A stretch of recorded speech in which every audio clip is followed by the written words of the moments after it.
Latest articles, interviews and live broadcasts. Everything you need to know right at your fingertips, whenever you want it. So what are you waiting for? Download the i24 News app today.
Hello and welcome. You're watching Middle East Now on i24 News. I'm Laura Sellier and these are the top stories this hour.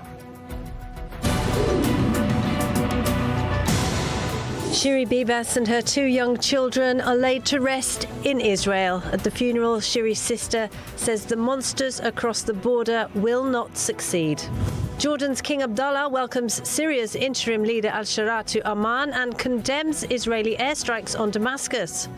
And as war subsides, oil and gas projects restart across the region, including here in Israel, where natural gas is set to bring in billions of dollars in revenue.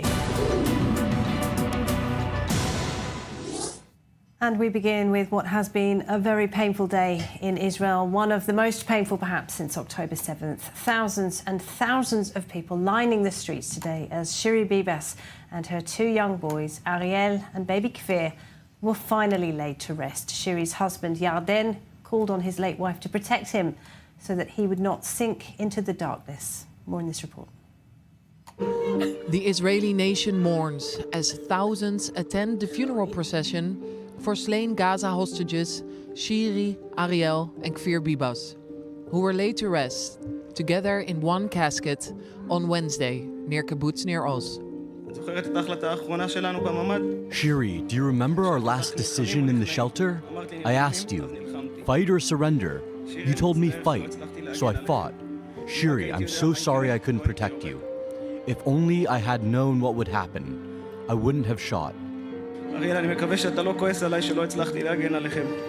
Ariel, I hope you're not angry with me for failing to protect you properly and for not being there for you. I hope you know I thought about you every day, every minute. I hope you're enjoying paradise. I'm sure you're making all the angels laugh with your silly jokes and impressions. I hope there are plenty of butterflies for you to watch, just like you did during our picnics. Kfir, I'm sorry I didn't protect you better, but I need you to know that I love you deeply and miss you terribly. I miss nibbling you and hearing your laughter. I miss our morning games when Mom would ask me to watch you before I went to work. I cherish those little moments so much, and I miss them now more than ever. Kfir, I love you the most in the world, always in the world. I have so many more things to tell you all, but I'll save them for when we're alone. On this unofficial day of mourning, at the epicenter of the hostage family's plight, crowds gathered in Tel Aviv's Hostages Square to pay their respects. The Knesset also held a minute of silence for the slain family, and Israeli President Herzog shared a post on Twitter expressing his sympathies. Although not directly addressing the outpouring of support, Yarden Bibas made a heart sign during the procession to show his appreciation. Mother Shiri and her two babies, Ariel, age 4, and Kfir, 9 months old, were abducted from their home during the Hamas onslaught on October 7.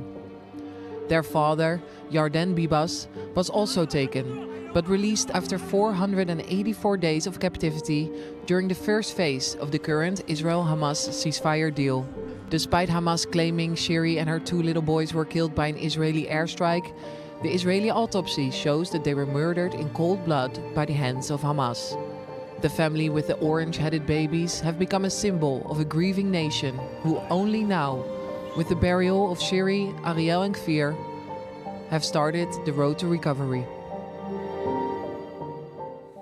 An entire nation very much in mourning today. Well, let's go down to Hostages Square in Tel Aviv. Our correspondent Robert Swift is standing by. And Robert, it has been a very difficult day for the whole country. And amid all of this, we have the news that the bodies of 4 additional hostages will be released by Hamas tonight.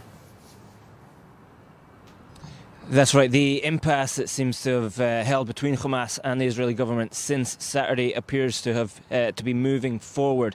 Now, Hamas has said that 600 plus prisoners are due to be released this evening, and they will be sent to the European hospital in Khan Yunis.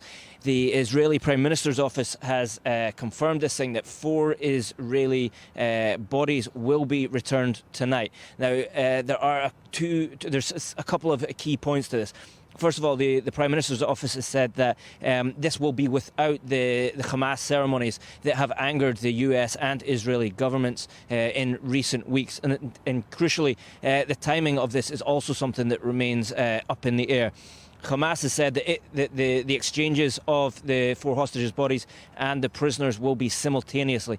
However, this has been denied by the Israeli side, with the Israeli Prison Service saying that the releases of the Palestinian prisoners will not take place until the Israeli bodies have been returned into Israel. One source, an Israeli source being cited by Israel Hayom, has gone further, saying that it will not be until the identification of all 4 bodies has taken place that the Palestinian prisoners will be released. That could take several hours if that is indeed the case. Irrespective, this remains a grey area, a question of the exact timings of when this will happen. We're expecting this to begin around midnight, but as I say, there could be delays. All right, Rob, thank you very much indeed. Robert Swift there with the latest. Well, with me in the studio this hour, our diplomatic affairs editor, Balir Sladin. Thank you for being with us, Balir. So among the bodies of the 4 who will be released into Israel tonight, of course, Shlomo Mansour, the eldest person who was taken hostage by Hamas. Once those bodies are returned, if indeed they are returned, because we can't always, of course, trust Hamas's word, that will bring us to the end, won't it, of phase 1 of this deal. The big question is what happens next. Yes. First of all, just to add to what Rob has said. According to my understanding, the Israelis will release the 445 detainees that were detained during the operation in Gaza, but not the Palestinian prisoners, the around 160 Palestinian prisoners that are actually inside Israeli jails. That will happen only after the identification, again, for not doing the same thing that happened last week when they handed over a body of a Gazan woman that they thought that it's Shiri's body, and only 24 hours later they have returned the body of Syrian Bibas. So Israel wants to avoid this. The Palestinian prisoners will be released only after the identification that will happen apparently during the night or tomorrow morning. So they are contradicting each other still at this point, Not exactly. There are 2 groups here. The group of the Gazan detainees and the group of the Palestinian prisoners that are inside Israeli jails. Yeah. So the detainees will be simultaneously released, but the rest are going to be released after the identification. That's what I understand from the different reports and the Prime Minister's office statement as well. Now, what's next? That's the big question right now, because we're nearing the end of phase 2. The 4 bodies that will be returned today are the last Israeli hostages to be included in the first phase of the deal. Steve Witkoff, that apparently was supposed to be flying to the region this week. Envoy, yes, Trump Middle East envoy, apparently he's going to delay his visit for early next week. On Sunday, according to Egyptian reports, there will be a meeting between the delegations. So Israeli delegation will fly to Cairo at some point during the weekend. And the negotiations will either be about the extension of phase 1 or about phase 2. But anyway, I don't see it happening that we agree right now on phase 2 because there are gaps between the two parties. The only question is whether Hamas will accept the extension of phase 1. That will mean that Israel will hand over more Palestinian prisoners and Hamas will hand over more Israeli hostages. To my understanding, the Israelis are interested in the Israeli hostages that are fathers, that they have sons and daughters. That's the category that they are aiming to focus on right now. The Israeli sources are saying this could happen because of Ramadan. If we continue with this and we we let the humanitarian aid enter Gaza during this time, maybe Hamas will at least give us more hostages for 1 or 2 weeks. Earlier for now. Thank you very much indeed. Jordan's King Abdullah welcomed Syria's interim president Ahmed al-Sharaa to Amman today. The king told the former al-Qaeda fighter that he condemned Israeli airstrikes on Syria. The two also agreed to work together on border security to crack down on arms and drug smuggling. It was al-Sharaa's third foreign trip following visits to Turkey and Saudi Arabia. Alex Schloss has this report. Syrian leader Ahmed al-Sharaa arrived in Jordan on his third trip abroad since his HTS militia led an offensive that toppled the regime of Bashar al-Assad. Jordan, which hosted the first international conference on Syria a week after Assad's fall, wants to see a peaceful political transition in Syria, fearing a return of chaos and instability in its neighborhood. Sharaa will hold talks with King Abdullah to discuss boosting ties between the countries and address a wide range of issues, including border security and commercial ties. Jordan also hosts over 700,000 refugees, the majority from Syria. Syria's interim government has pledged to stamp out rampant drug smuggling along the two countries' borders, which proliferated during the rule of Assad and which Jordan blamed on pro-Iranian militias that held sway in southern Syria. Already, Jordanian officials have said they are ready to help Syria rebuild and promised to help ease its acute power shortages by supplying it with electricity and gas. Assad's relationship with most of the Arab world and his neighbors were strained throughout the nearly 14-year Syrian civil war, and the end of Assad's rule has upended the geopolitics of the Middle East, dealing a major blow to his patrons in Iran and clearing the way for other states to build new ties with a country at the crossroads of the region. Well, to talk more about that, we're joined by Ahmed Sharawi. He's a research analyst at the Foundation for the Defence of Democracies. Welcome, Ahmed. So would you say that Jordan's King Abdullah is completely behind al-Sharaa's leadership plan for Syria? And what kind of guarantees can he get for the border security issues which very much affect his country? So King Abdullah wants to see stability in Syria, and he wants to preserve Jordan's security interests, first of all. As the report said, Syria has been the northern border with Syria has been a route for smuggling weapons and narcotics throughout Bashar al-Assad's reign, and it has become Jordan's top priority to curb that. And so I believe that there will be more coordination between the Jordanian and Syrian authorities to curb these smuggling operations. Since Bashar al-Assad's downfall in December 2024, we've seen multiple seizures of Captagon production facilities, as well as the Syrian or the new Syrian authorities were able to capture a lot of shipments that attempted to cross into Jordan. So the plan is the Jordanians and the Syrians will coordinate their security operations in order to preserve that long border. And Ahmed, to what extent is Jordan committed to help rebuilding Syria, a mammoth task that will cost billions of dollars? Is Jordan prepared to give financial support? Of course, I mean, Jordan sees an economic benefit in Syria. Prior to the eruption of the civil war in 2011, Jordan and Syria had a very close economic relationship because of the border, a lot of trade, and both countries benefited a lot from that. After the war erupted and chaos was the dominant factor in the area, that became an economic burden to Jordan. And so I think Jordan sees the potential in that. However, Jordan is not, its financial capabilities is not as strong as other neighboring countries or countries in the region like the Gulf. So Jordan will only be able to provide what it can provide. In this case, electricity.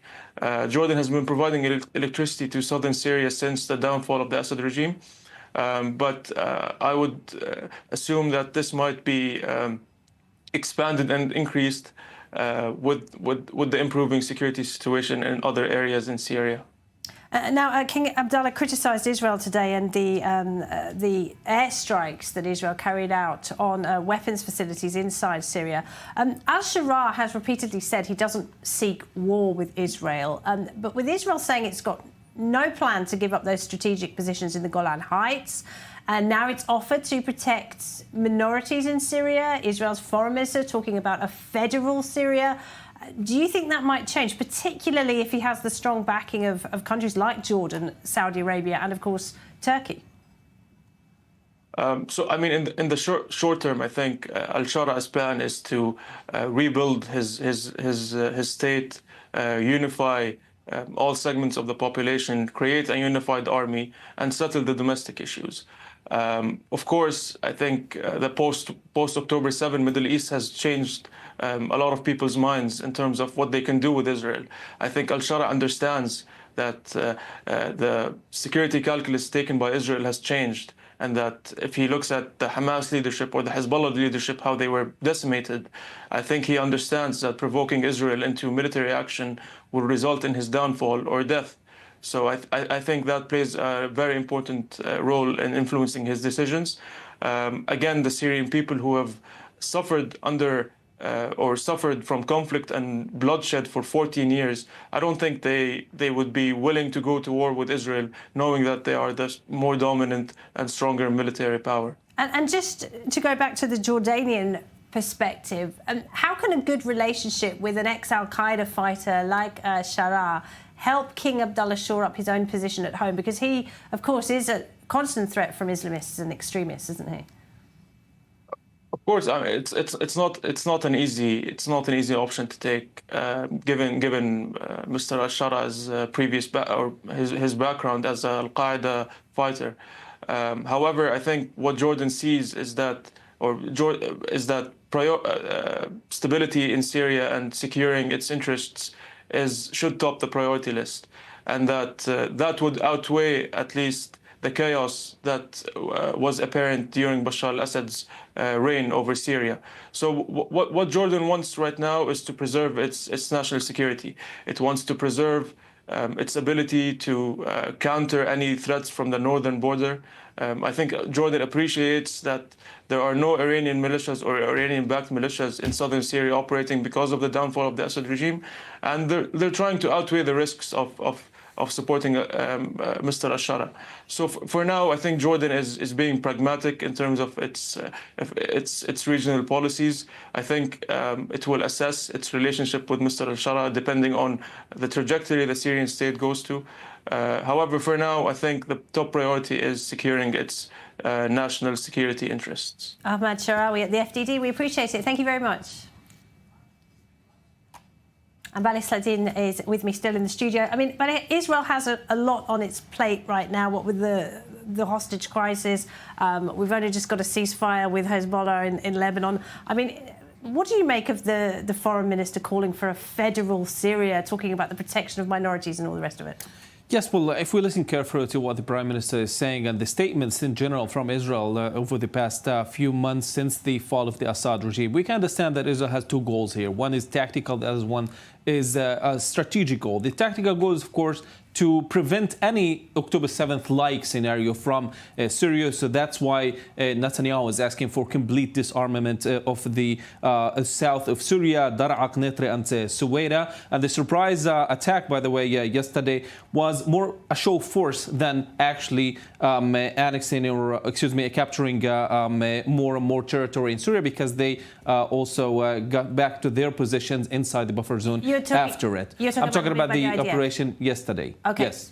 The other goal is a strategic one, which is building relations with the Druze, with the Kurds, and even with the Alawites, the minorities in Syria. And that's because the UN Security Council Resolution 2254, which gives a roadmap to the peace in Syria, states that it should be the new government in Syria should include all the minorities also in Syria. Israel seeks to influence the Syrian regime in the future by building good relationship with the Druze and other minorities in this country. Fascinating story, isn't it? Balis, thank you very much indeed. Balis Ladine.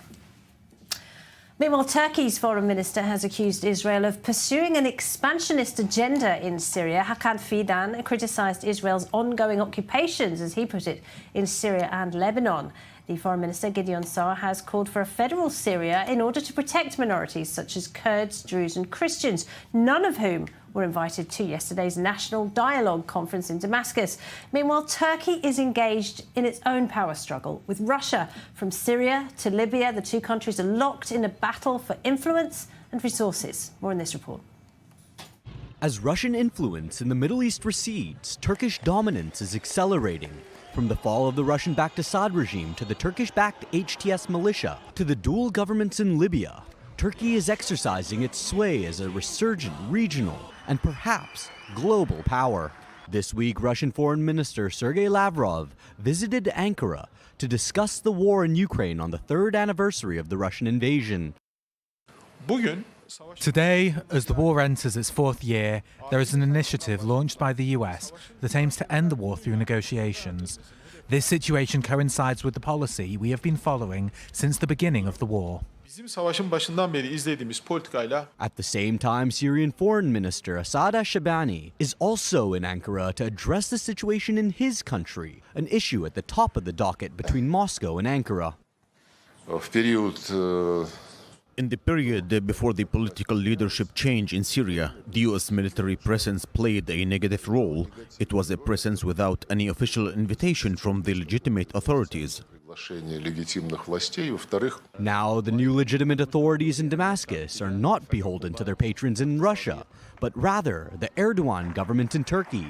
And Moscow will have to navigate its relationship with Ankara to maintain its interests in Syria, namely a key Russian Mediterranean port in Tartus. As for Syria, are there any agreements on Russia's usage of its naval military base in Tartus? Is there a risk that Russia may lose access that will significantly impact operations in the Mediterranean Sea? As you know, our delegation has recently conducted negotiations in Damascus. We agreed to continue contacts on all of the issues. There are lots of topics to discuss. We will continue dialogue on all of the issues.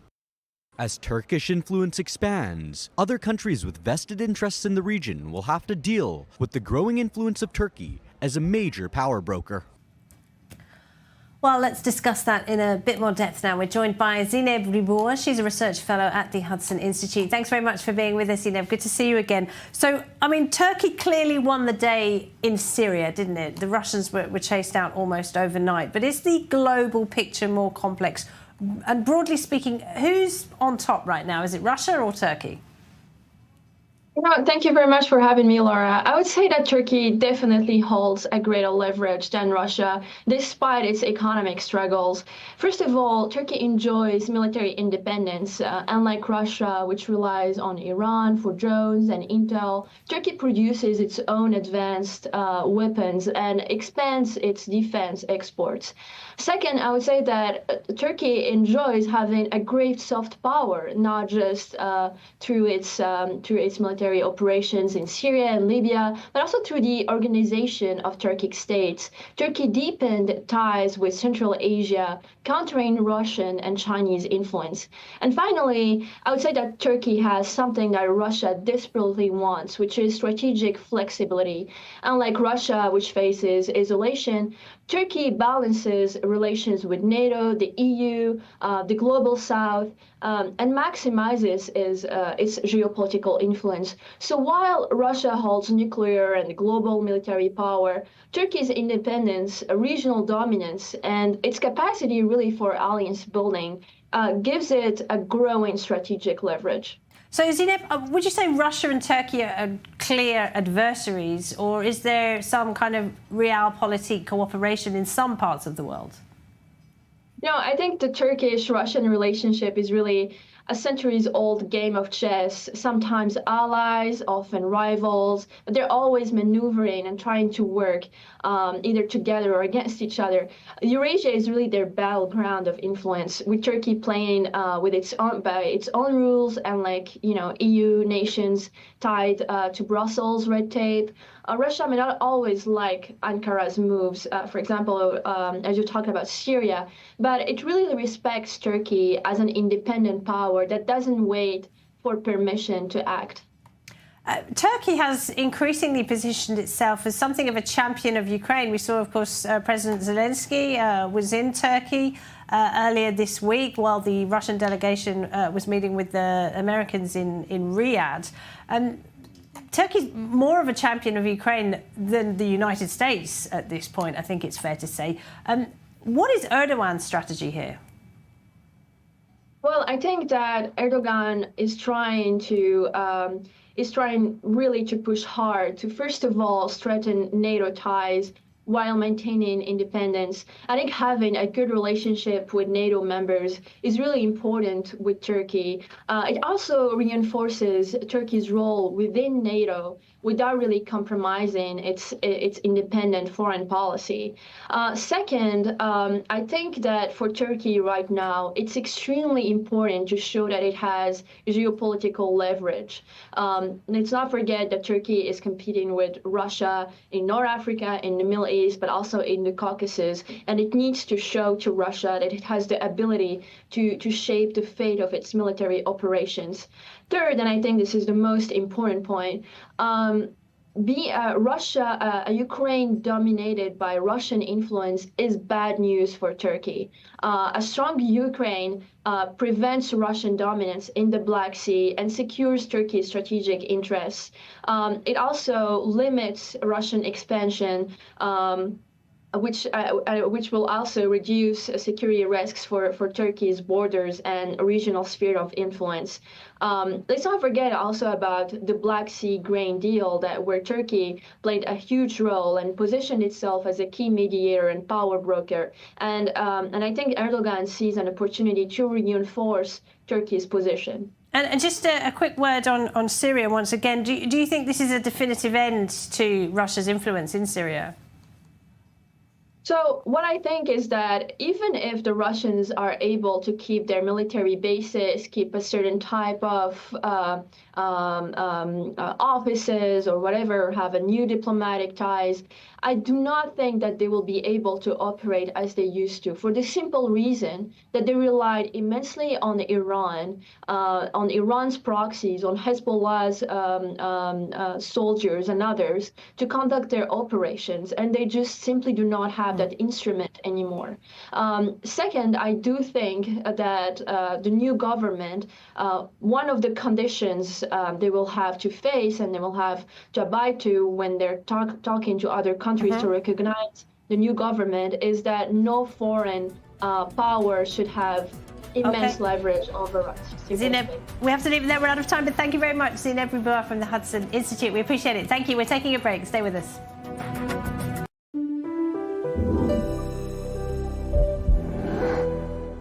יש לך שתי ברירות, או לבחור בחיים, או להיכנס לדיכאון. אתם נמצאים במקום לא פשוט. שזה נקרא בעצם צד של אבל. תחושה של הלכו לי החיים, ואני לא יודע לאן אני הולך. Our heroes have sacrificed their life for us, and the people of Israel owe them everything. This Purim, by donating 15,000 Mishlochei Manot baskets, we will support 5 important rehabilitation projects for our 15,000 wounded. Thanks to Meir Panim, we won't have any cost for the basket, so 100% of your donations will go directly to these projects. Donate now, and together we will give our heroes the love they deserve. Am Yisrael Chai.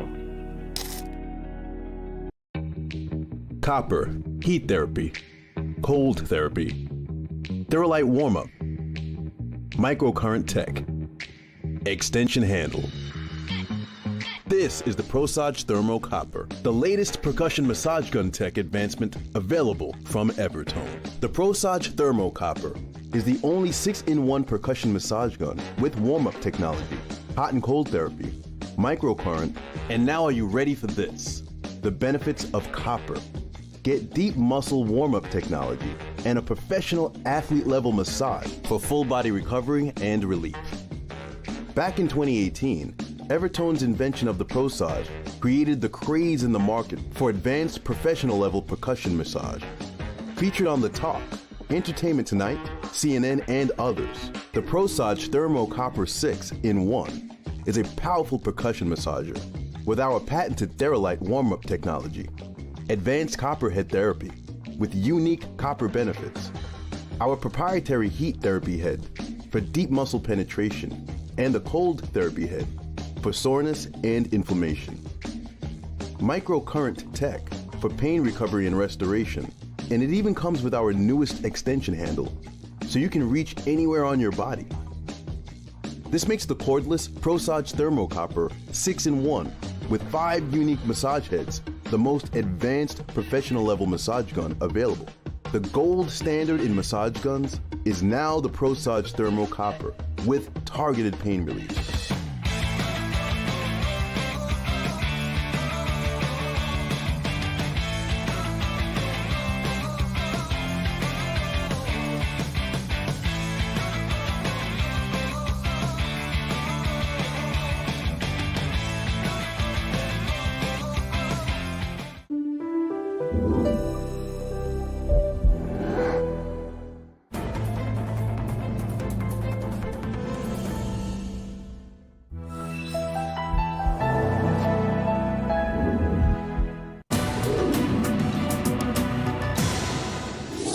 Welcome back. The United States and Iraq are to resume work on a major oil pipeline to transport oil from Kirkuk in the north of Iraq to global markets.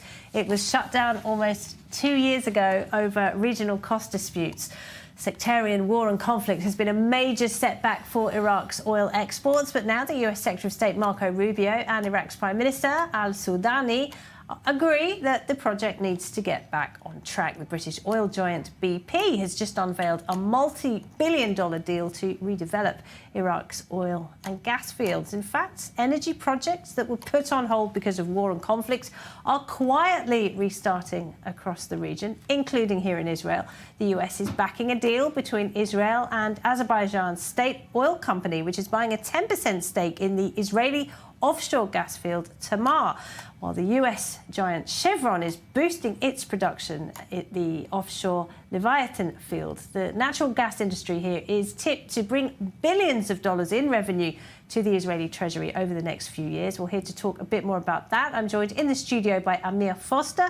He's the executive director of the Israeli Natural Gas Trade Association. Thank you very much for being with us. So we're hoping you can bring us a bit of a silver lining, you know, amongst all of this war and conflict, about the resources in the region and about how this can bring wealth to Israel, this can bring stability to Israel and also to the wider region. Okay, so I'll start this silver line just a little bit before our time. We started with that in 2009, 2010 with massive discoveries of natural gas. And then we needed to find a way to develop these resources in a way that will give us more energy security, more economic benefits, and of course, also geopolitical stability in the region. And then we found that the way to do it is to export the gas to Jordan and Egypt. So first phase of the natural gas revolution in Israel just finished 2-3 years ago with the development of all the 3 natural gas fields in Israel, Tamar, Leviathan, and Karish Tanin. Now we're just ahead in front of the second stage of development, so we need to take Tamar field and Leviathan field and to make more infrastructure development that we can produce more gas in each field, first for the benefits of Israel and then for the benefits of the region. Egypt needs a lot of gas for their energy security.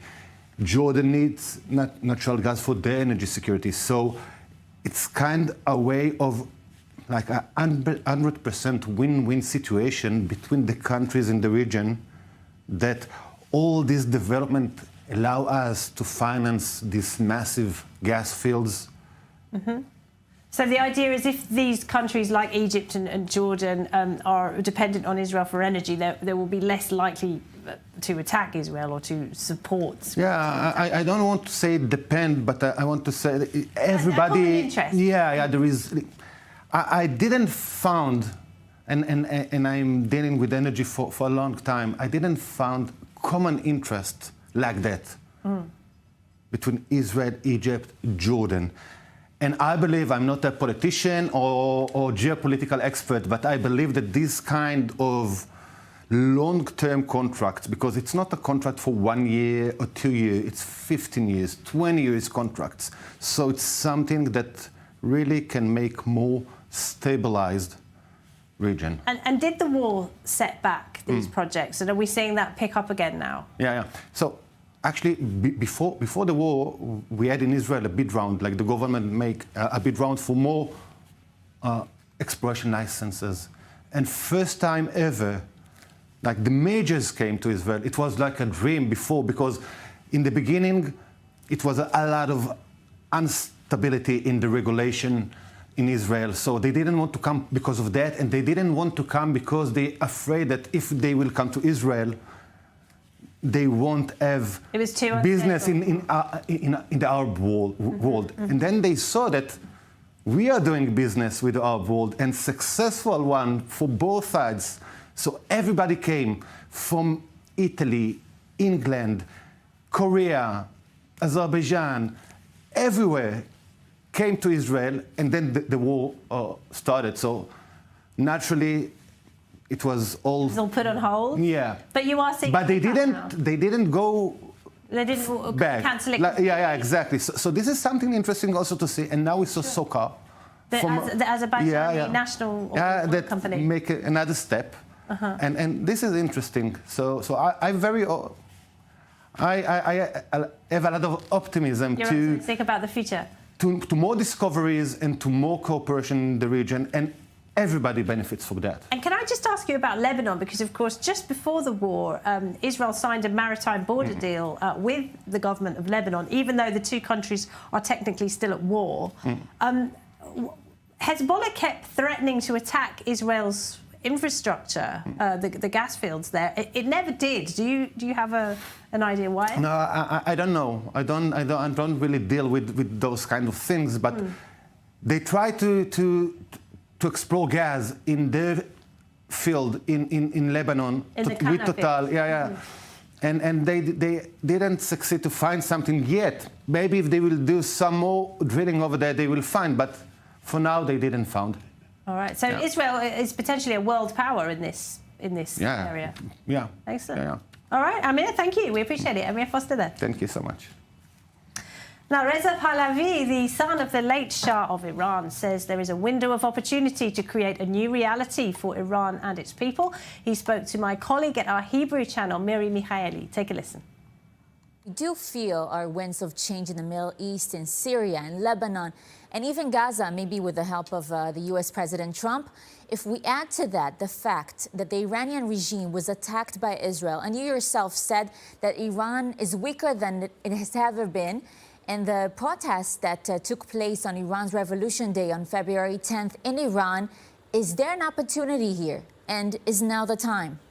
Absolutely. I think that in more than 4 decades, this regime today is at its weakest that it's ever been. And at the same time, within Iran itself, there was never a time where Iranians themselves were most ready for that change. Today, they're calling for an end to this regime.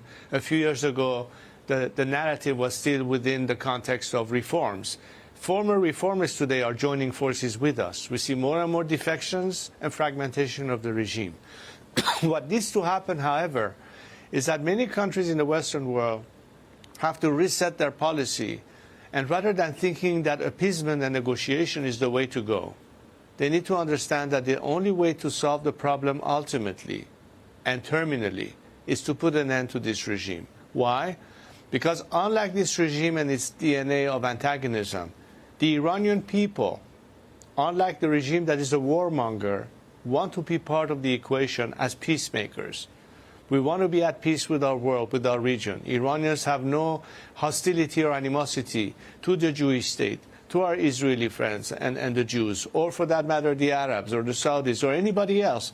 That's why when I went to Jerusalem almost 2 years ago, one of the things I mentioned to the leadership there and other Israelis was, imagine if we had an elevation of the Abraham Accords to the Cyrus Accords, which would include Iran into that equation as a viable partner.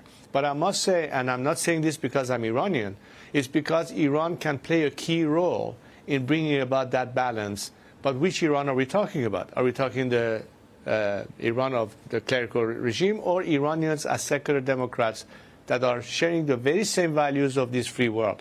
This is something that President Trump in Washington needs to understand, that it's not by means of negotiation that you can expect this time a different behavior. Because until now, the Western world's policy was to expect behavior change.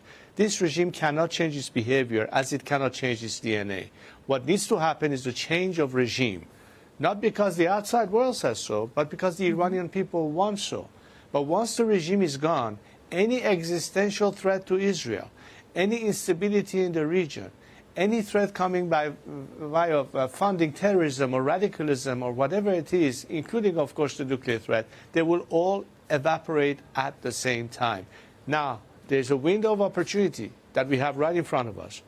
Before there's an escalation of conflict, if the situation doesn't resolve itself by means of diplomacy. You have an opportunity today to find, as a nation that is your natural allies, that already has boots on the ground in the form of the Iranian people. I believe that somebody like Prime Minister Netanyahu, hopefully someone like Donald Trump, who today is well surrounded. I had meetings with his national security advisor, and I know Marco Rubio fairly well. I've met him many times. Perhaps the first American Secretary of State that gets it, that actually understands ever since the revolution. So I think the planets are aligning very well for us this time. That's a unique opportunity not to miss. It's not going to just change Iran and the Middle East. This is a game changer for the entire world. I hear that you're in touch with Trump's people, but the question is, are you in contact with the American president? Are you collaborating? And do you intend to return to power? Look, I've always said that my role today, and that's what the people of Iran trust me for and count on, is to be a leader of transition. We need to have a democratic transition from when we are today. And I've been offering a 5-point plan campaign as to how we get there. Between now and until the regime collapses, and after the collapse, how do we fill in the void and manage that transition? Your Highness, thank you so much for this interview. May our next interview be in Tehran. I'll come see you there. The son of the late Shah, speaking to my colleague Miri Mikhaili there. Now, Israel now has a lot more leeway to use weapons coming here from the United States after the Trump administration threw out a Biden-era policy which puts restrictions on military aid to Jerusalem. More in this report. A Biden-era order aimed at Israel that required the government to report potential violations of international law involving U.S.-supplied weapons has now been rescinded. This according to 2 U.S. officials citing an order issued by White House National Security Advisor Mike Waltz on February 21st. National Security Memorandum 20 was first signed by former U.S. President Joe Biden in February 2024 amid criticism over Israel's use of American bombs in its war in Gaza. After returning to office in January, U.S. President Donald Trump signed an executive order that called for a review of all national security memoranda issued under Biden. President Trump's repeal of the Biden administration's NSM 20 is excellent news. The Biden policy was ultimately nothing more than a virtue signal to the progressive left in an effort to influence domestic election politics. It was conceived of as a means to embarrass our ally Israel in its time of need. Countries were already required to commit to using the arms in line with international law, but the memo expanded that demand by mandating a written commitment. It was advanced by progressive Democrats seeking restrictions on military aid to Israel, requiring the U.S. government to produce reports for Congress on the use of American arms by other countries. In a May 2024 report, the Biden administration said Israel may have breached international humanitarian law, but that U.S. officials were unable to identify specific instances of breaches. A key proponent of congressional oversight of U.S. arms sales, U.S. Senator Chris Van Hollen, said the decision to revoke the memo was shameful. It's a disservice to our national security, to global human rights, and to our standing around the world. This move also undermines American taxpayers' right to ensure the use of their dollars aligns with our laws and our national interest. It's another clear example of Trump's blatant indifference to American values. Many U.S.-based human rights groups have criticized the U.S. government over the years for what it considers to be disproportionate military spending. Since 2023, the U.S. has disbursed $3.3 billion in military financing to Israel and is set to provide another $3.3 billion for the upcoming fiscal year. A court in Tunisia has sentenced 8 people to death over the killing of a left-wing politician over a decade ago. Mohamed Brahmi was killed outside his home during the turbulent post-revolution period. Well, on the same day, the country expressed its deep astonishment after the United Nations accused it of cracking down on political opponents. President Kais Saied has substantially rolled back human rights in Tunisia since he came to power in 2019. He is a strong supporter of the Palestinians and has offered to take in exiled Hamas fighters. Well, to talk more about that, Elisa Pavia is the Associate Director of the North Africa Programme at the Atlantic Council. Thanks for joining us, Elisa. Good to see you again. First of all, how unusual is it for Tunisia to use the death penalty? It's actually not as unusual as we may think. Tunisia does have the death penalty, but since the moratorium that hasn't been imposed since 1991, they rarely, if not never, really execute on anyone. They just these just gets transformed into life sentences. And what about this criticism from the UN on Tunisia's human rights record? Are those criticisms warranted? Yeah, so the criticisms and the condemnations from the UN Human Rights Council doesn't come out of a vacuum. It's not coming, out of the blue. It comes at a time when Tunisia is about to put onto trial actually a number of political figures, actually 40 people, and some of them are prominent opposition figures. We've seen in the past criticisms from the UN and other human rights organizations, but not so much to this extent, not to the extent of this condemnation that we're seeing now from the Human Rights Council. And so in so doing, the UN Human Rights Council is hoping to spotlight Tunisia and to spotlight it before these trials, which the UN deems as unlawful and against human rights. And so this also comes in the wake of 2 to 3 weeks after Rachid Ghannouchi, who is the leader of the biggest opposition party in Ennahda, was sentenced to 22 years in prison, which was also deemed deplorable by the United Nations. There does seem to be some division in Tunisia about whether or not to accept Hamas terrorists if they're deported from Gaza. We know Tunisia is one of the strongest supporters of the Palestinians. Is this seen as a step too far?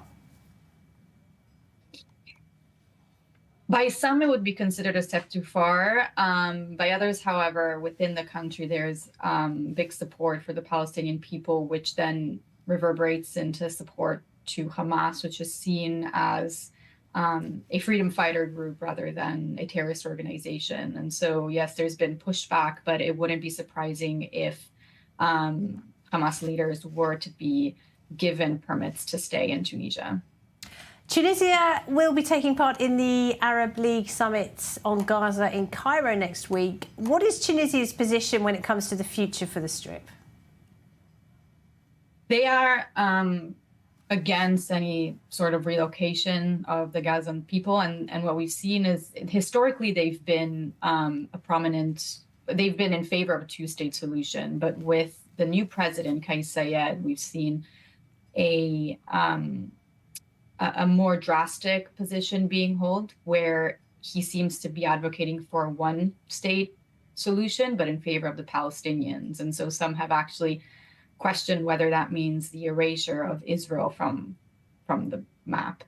And so in general, they would be against any sort of relocation. However, it is also true that if Hamas were to be relocated, then Tunisia could be a good solution ultimately for them. Elisa, great to talk to you as always. Thank you very much indeed. Elisa Pavia there.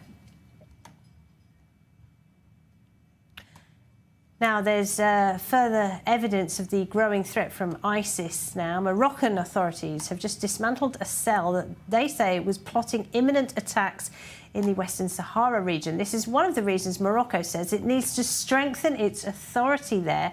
Moroccan sovereignty over Western Sahara is recognised by the United States and Israel as Moroccan territory, while France is also moving closer to recognition. Well, to talk more about that, we can go all the way to Laayoune in the Western Sahara region. We're joined by Bakhada Mohamed Fadel.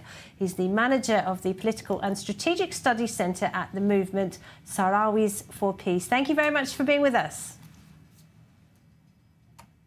Now, can you hear me, first of all? Are we having a little bit of a connection? I can't hear you. You can't hear me? Can you hear me? All right, we're having a little bit of trouble, sadly, getting Bakhada, but we'll try and get it back for you. All right, let's move to Sudan because at least 46 people have been killed and 10 injured after a Sudanese military plane crashed into a residential neighbourhood in Omdurman. The cause of the crash, which killed both soldiers and civilians, remains unclear, but military sources say it is likely to have been a technical malfunction. Meanwhile, the group Doctors Without Borders has suspended its operations altogether in Sudan's famine-stricken Zamzam camp over security concerns.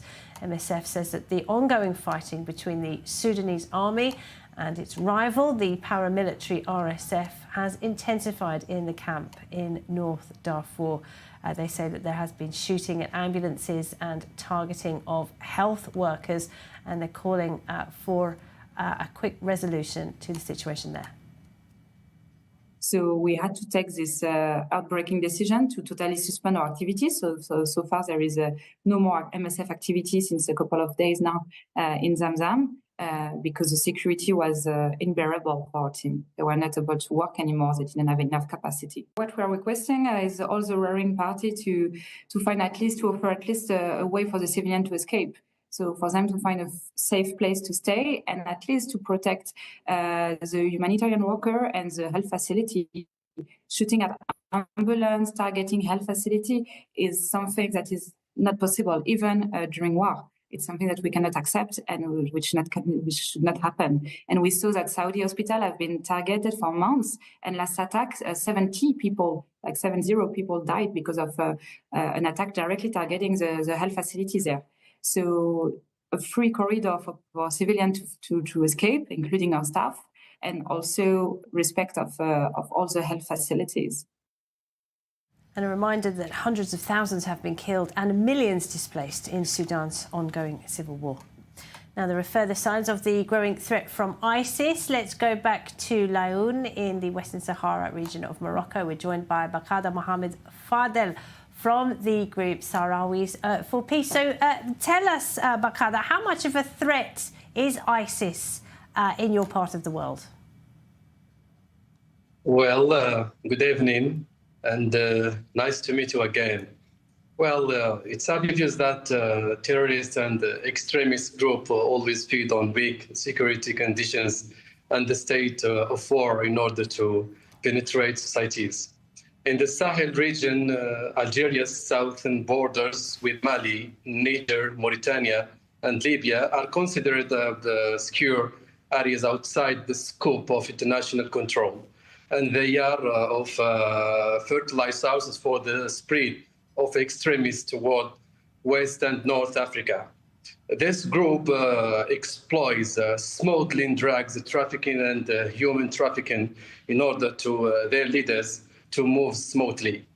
Therefore, it's obvious that military movements are directly or indirectly involved in horrible cells belonging to ISIS. And this situation is very, very dangerous for the path of the international peace process to end the Sahara conflicts. So is this an argument then for Morocco to increase its autonomy over this part of Western Sahara, which it already considers part of its territory? Well, since 50 years, the Kingdom of Morocco has been working hard to protect its true historical borders. These borders with Mauritania and Algeria represent a strategic bet for the national security for the European Union and the United States of America.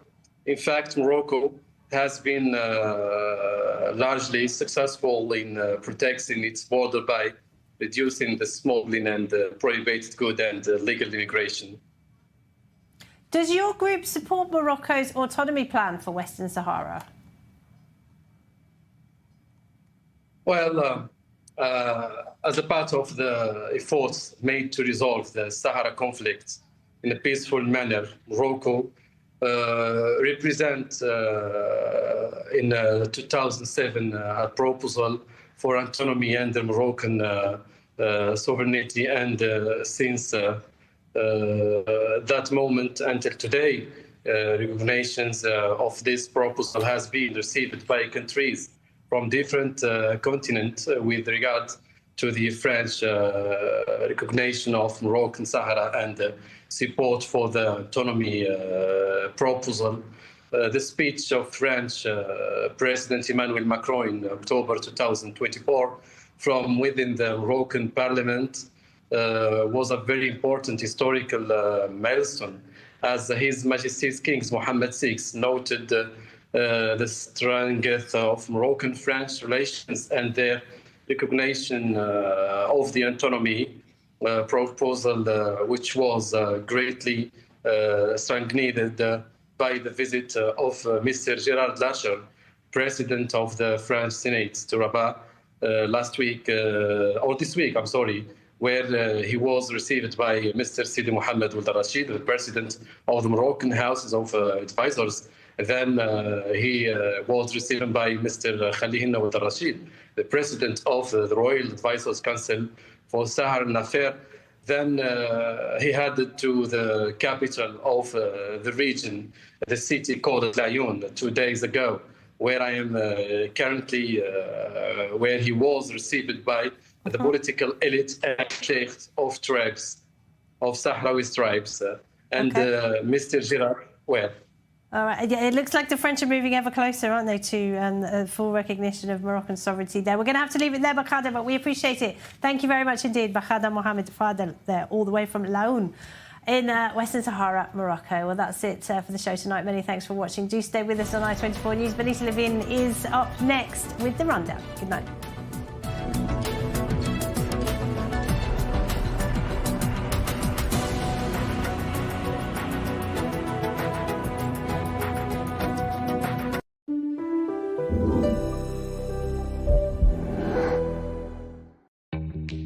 Copper, heat therapy, cold therapy, Theralite warm-up, microcurrent tech, extension handle.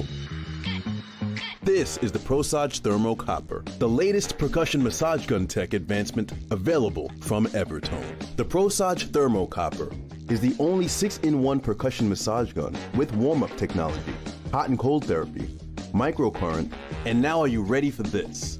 The benefits of copper. Get deep muscle warm-up technology and a professional athlete-level massage for full body recovery and relief. Back in 2018, Evertone's invention of the ProSage created the craze in the market for advanced professional-level percussion massage. Featured on The Talk, Entertainment Tonight, CNN, and others, the ProSage Thermo Copper 6-in-1 is a powerful percussion massager with our patented Theralite warm-up technology, advanced copper head therapy with unique copper benefits, our proprietary heat therapy head for deep muscle penetration, and the cold therapy head for soreness and inflammation, microcurrent tech for pain recovery and restoration, and it even comes with our newest extension handle, so you can reach anywhere on your body. This makes the cordless ProSage Thermo Copper 6-in-1 with 5 unique massage heads the most advanced professional-level massage gun available. The gold standard in massage guns is now the ProSage Thermo Copper with targeted pain relief.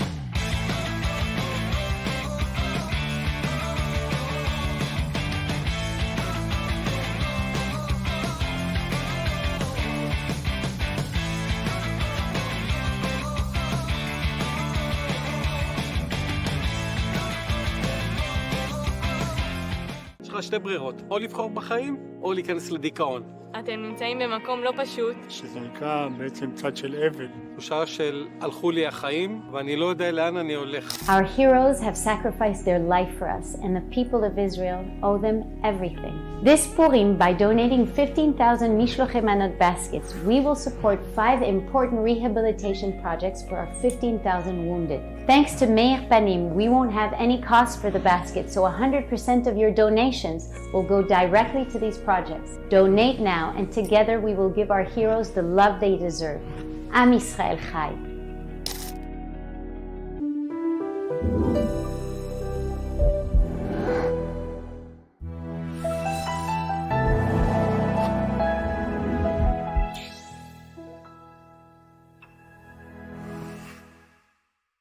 Introducing the brand new i24 News Video On Demand app. You'll have instant access to all our programs, reports, in-depth discussions and expert commentary, all at your fingertips, whenever you want it. So what are you waiting for? Download the i24 News Video On Demand app today.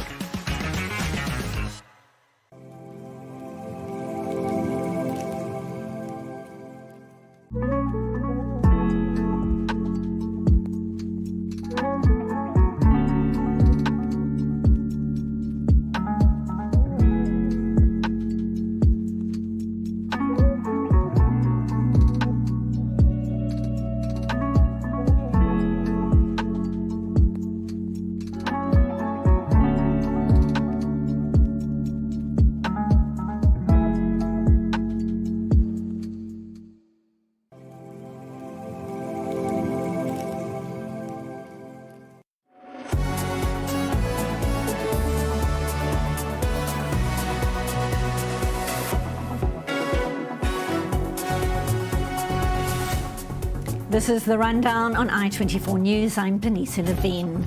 Orange balloons, orange flags. A final farewell to the Bibas family. Israeli mother Shiri and her 2 sons, 4-year-old Ariel and baby Kfir, laid to rest today together in one casket. A family uniting the Israeli nation, a nation that had so hoped for a different outcome. Thousands of Israelis joining a funeral procession for 40 miles from the city of Rishon LeZion to the community of Tzohar near Kibbutz Nir Oz, paying their last respects to the youngest hostages abducted during the terror rampage on the 7th of October, brutally murdered by terrorists a month later.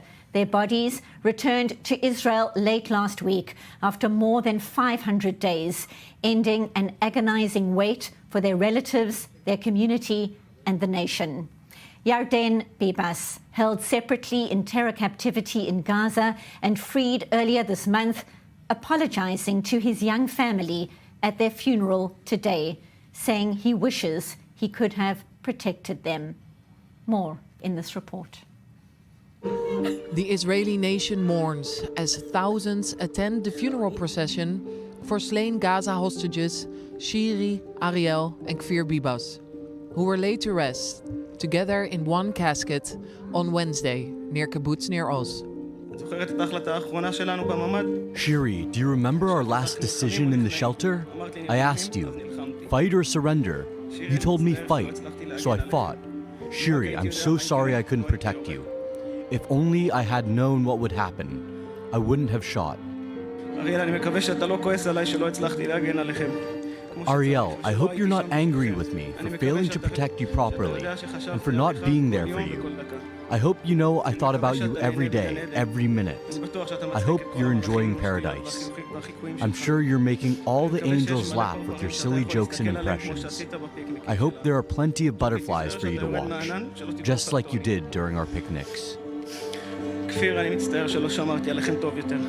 Kfir, I'm sorry I didn't protect you better, but I need you to know that I love you deeply and miss you terribly.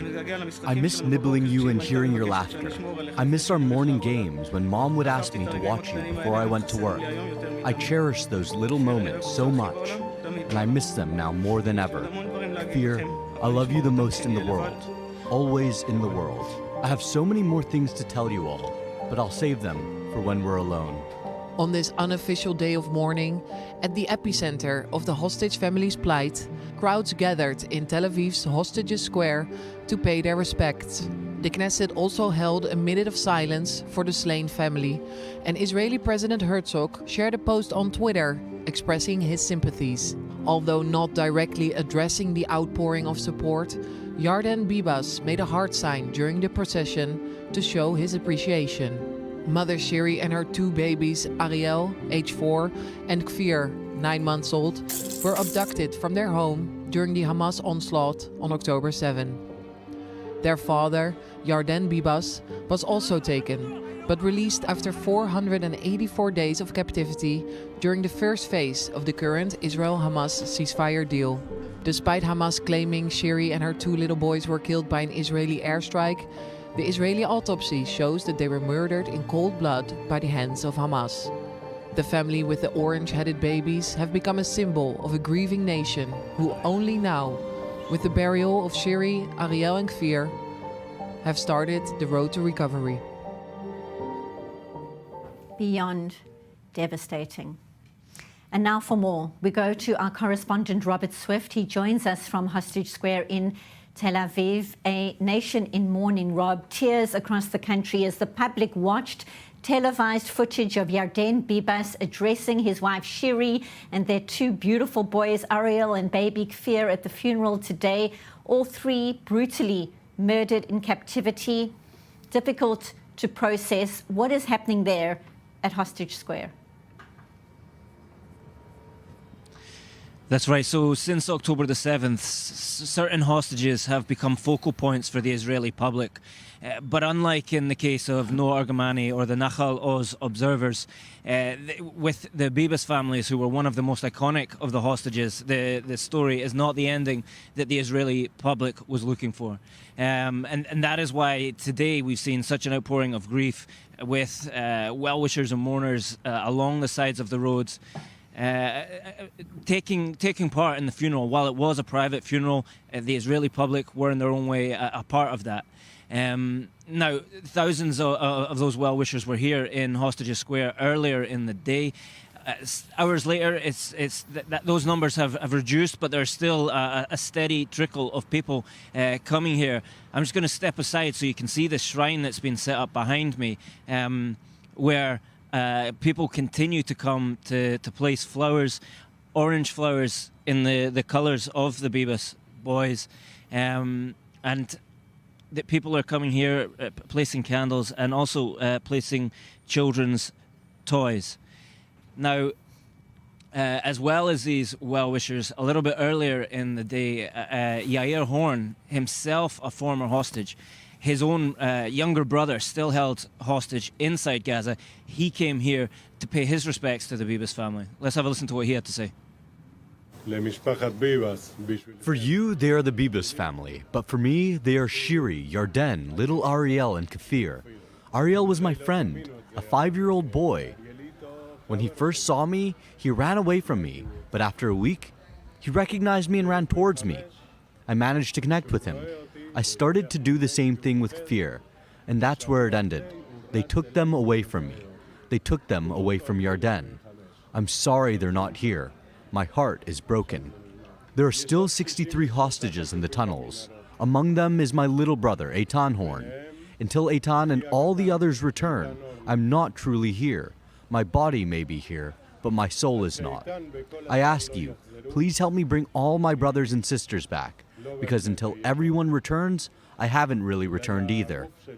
President Trump, thank you for bringing me and many other hostages home. Without your support, I would still be in Hamas captivity. We need you, so the next phase of the agreement will be signed now. My brother and the rest of the hostages don't have time.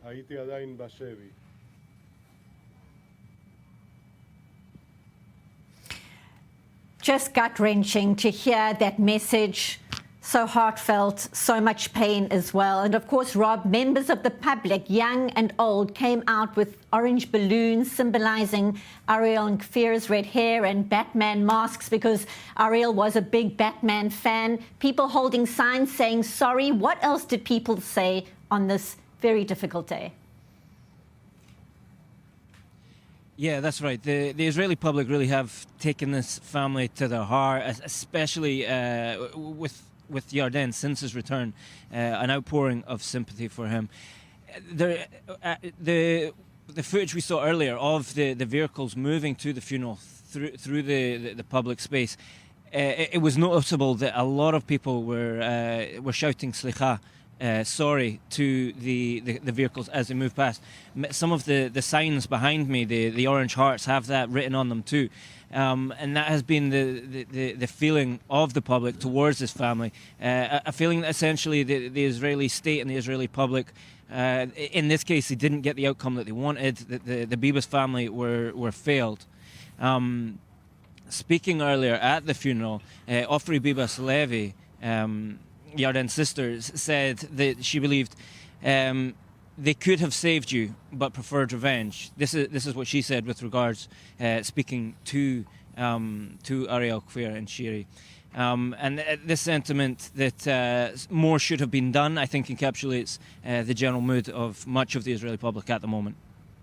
So much pain on this day, so many questions, and of course we saw those banners with people showing the words, "Finish the deal now, bring them home now." A heartbroken nation. We appreciate your update for now. We will be coming back to you. That's our correspondent Robert Swift at Hostage Square in Tel Aviv. Thank you, Rob. And now for more, we welcome to studio retired Colonel Dr. Jacques Neria, former Deputy Head of Assessment in the Israeli Military Intelligence and the former Foreign Policy Advisor to Prime Minister Yitzhak Rabin. Daniel Sheck, Director of Diplomacy at the Hostage and Missing Families Forum, also a political commentator, and our correspondent Balich Sladin. Gentlemen, what a heavy day, what a difficult day. The nation had so hoped for a different outcome. Jacques Neria. Well, you know, with a broken heart, I mean, that we are talking today, I mean, it's a very sad day. And the toughest one among us has shed a tear. I mean, it's crazy. This is unbearable. This brutality that we cannot recognize, we cannot admit, we cannot acknowledge. And I think that this event has turned our public to the extreme. I mean, when we hear some of those who were saved saying that we just invested in the peace process with you and this is what we got in return, I think it would be very difficult for those who claim that there's a chance for peace between us and the Palestinians try to overcome the hurdles today created by those animals, by those monsters. And this is something that we will carry with us for a long time. And the process of healing will be very, very slow, if at all. Yocheved Lifshitz at the funeral for her husband Oded just yesterday saying exactly that. The people we were trying to help were the people that attacked us. And of course, she laid to rest her husband, a peacemaker, a man who believed and fought for coexistence. Daniel Sheck, you are so close to all these families. A gut-wrenching day today, and you were with various ambassadors and diplomats showing their respects to Yarden. Yeah, so let's go back for a moment to this sequence that your correspondent just showed from earlier with the speech of Yair Horn. In the background were over 40 representatives of embassies here. We just this morning sent out an invitation saying we're doing a little memorial if you want to join, and 40 countries were represented, which shows that the Bibas family sort of has gone global over the past 510 days. I sort of believe that this image of Shiri Bibas with sheer terror on her face, holding her two babies. Clutching her babies and being driven brutally to Gaza is going to be the emblematic image of this senseless brutality of October 7th, and rightly so. The second point is just to give you a feeling of this complexity of feelings here. You have, on the other hand, Yair Horn, who came back just less than 2 weeks ago, standing on his 2 feet, starting to join the fight for the release of the other hostages. He is the good news for the Horn family, but there's still his younger brother, Eitan, who is still there. And so the fight continues. So you honestly don't know where to begin, how to sort your feelings out. It's all a mixture. And today, as you say, is a very, very difficult day because of the funeral. It was really moving to see the Israeli public come out, many thousands of people lining the roads that led this family to their place of final rest. But later tonight, we still have another chapter, another 4 dead hostages that are due to come home. And then there's a void. So really, I don't know how, if you'd asked me how I feel today, I have no idea. And I think so many people feel that way. We will get to the developments that are set to happen in the coming hours with the return of 4 more bodies of murdered hostages. But before we get there, you mentioned that image, which is etched in the hearts and minds of all the nation. Shiri holding on to her 2 children on the 7th of October, gunmen around her, shouting how absolutely terrified she looked. And then we find out today that all 3 will remain together, so to speak. They are being buried together, Shiri and her children, in one casket, in one coffin. And one thinks of the concept of the Eshet Chayil, the woman of valor, the Jewish woman who held her children, who protected her children in the darkest, scariest moment. And right now, this farewell with the whole nation and Jewish communities around the world watching and mourning. A very difficult moment. You know, there's a saying that says that revenge is a meal that you eat frozen. So I think that this is something that we have to think and how to react to such a brutality, to such a statement that those who just abducted this family, strangled the kids and then they crushed their heads in order for us to understand that this was the result of an air bombing. This is crazy. This is a world that we don't know, we don't recognize. We are not accustomed to such cruelty, and I think that this is something, as I said earlier, that we are carrying deep in our heart, and the process of healing towards the whole Palestinian issue is going to be very difficult now in Israel. This was obviously a decision of the family, and I think it's a very powerful symbol to bury them together. But you know what Jacques Neria was just saying, I always try to figure out in my mind what goes through the head of a Hamas terrorist, as brutal as he may be, when he sees 2 babies and a mother, and he decides, instead of leaving them be and going to another house and finding another hostage, he decides to abduct them and to take them to Gaza. I just can't figure it out. I just can't understand. The same goes for example, Shlomo Mansour, whose body will be returned later today. 85 years old when he was abducted.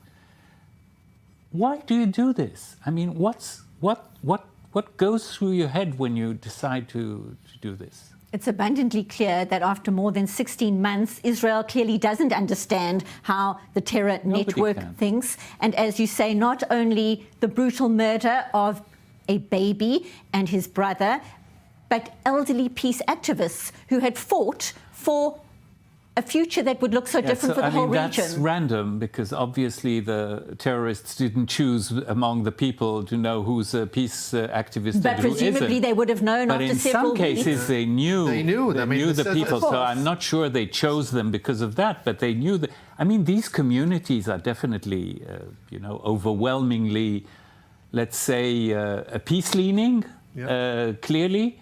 and it didn't make a difference, unfortunately, for their fate. Well, no doubt, if they didn't know on the 7th of October, they certainly would have known after weeks and weeks in captivity all the details that emerged about the hostages. It is just too difficult to comprehend. And I want to now move on to that news that we spoke about a little bit earlier. Balech, we know that Hamas will return the bodies of 4 murdered hostages without a ceremony, is what we understand, and that should be happening in the coming hours. What are you learning? Yes, in the coming hours, according to the Prime Minister's office, they will be handed over to the Red Cross and through the Egyptians. That will happen today around midnight and without a ceremony. That's in accordance to Israeli demands, and that's after, of course, what happened last week when we have seen the ceremony that the bodies were paraded inside Gaza. Now, to my understanding, there is some sort of a compromise here because Israel wanted to get back the bodies of the hostages, identify them, and only then the Palestinian prisoners that should have been released on Saturday would be released. Now, to my understanding, simultaneously, while handing over the bodies of the hostages, Israel will release detainees, the Gazan detainees, the 445 that were arrested during the military operation since October 7th. They are not people that are connected, at least, to Hamas. They are not operatives. They do not carry weapons, but they were arrested during this operation. And after the identification, which would take, of course, several hours, maybe until tomorrow morning, the Palestinian prisoners, around 160 Palestinian prisoners, would be released after the identification only, because Israel doesn't want to make the same mistake that it did with Syrian Bibas.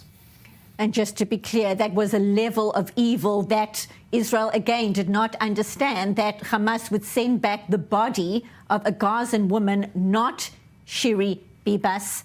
And what unfolded then is also something that is difficult to comprehend.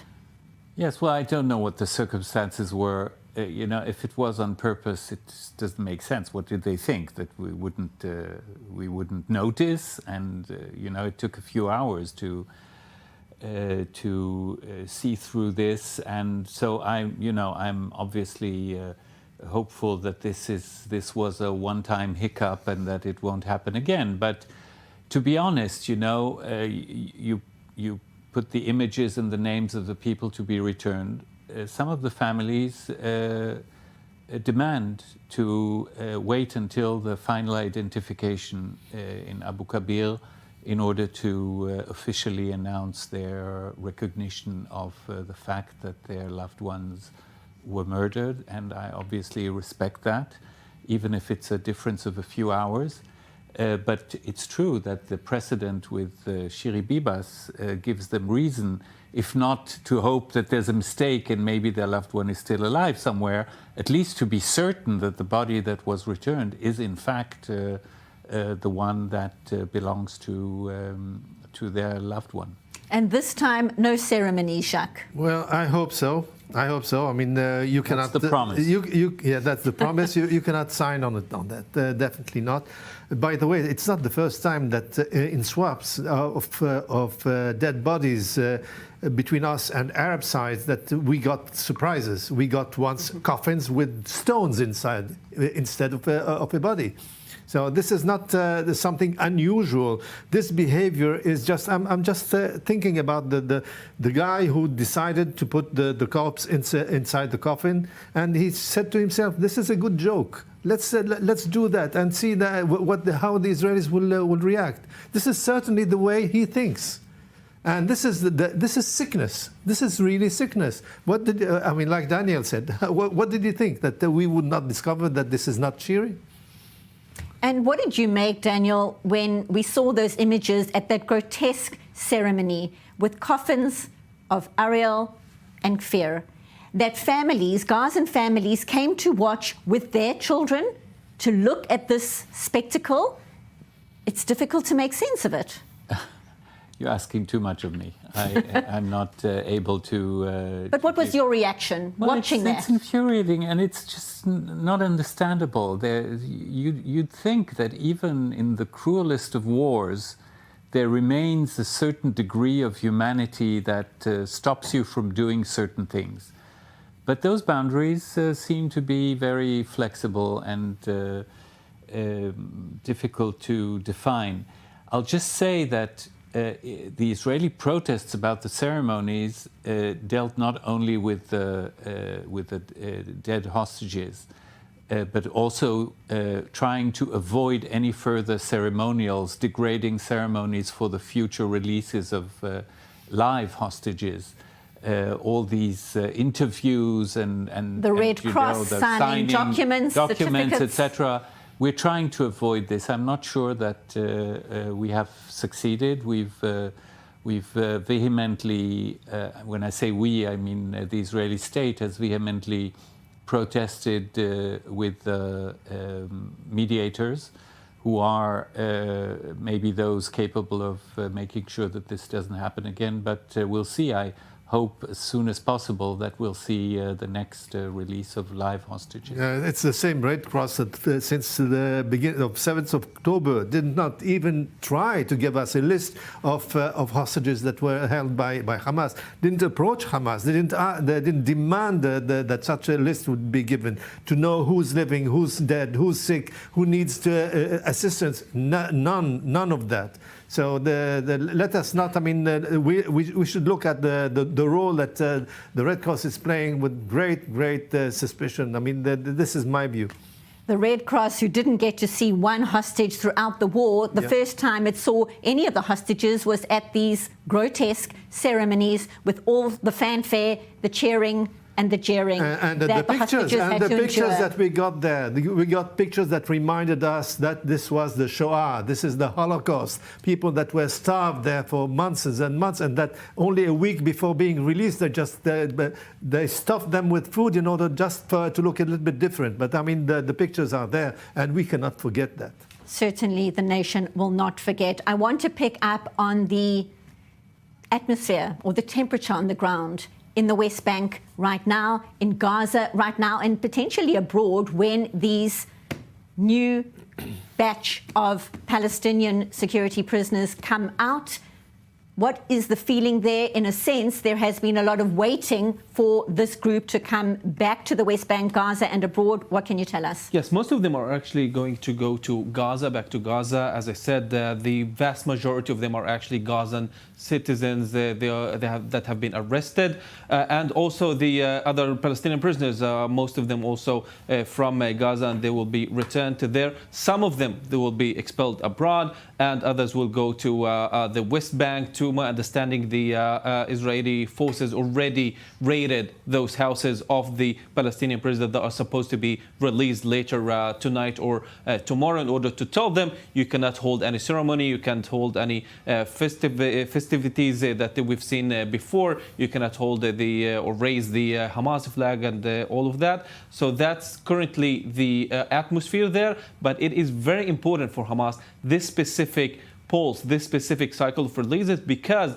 it's the biggest, first of all, and second, it includes 47 Palestinian prisoners that were arrested, but they were released in the Shalit deal. They grant them a lot of significance. We're going to take a deeper look at exactly that, but right now we're going to take a very quick break. When we get back, our coverage continues. Daniel Sheck, thank you very much for being with us. Stay with us for more. Balich and Jacques, appreciate you being here on The Rundown. Back in just 2 minutes. Stay tuned.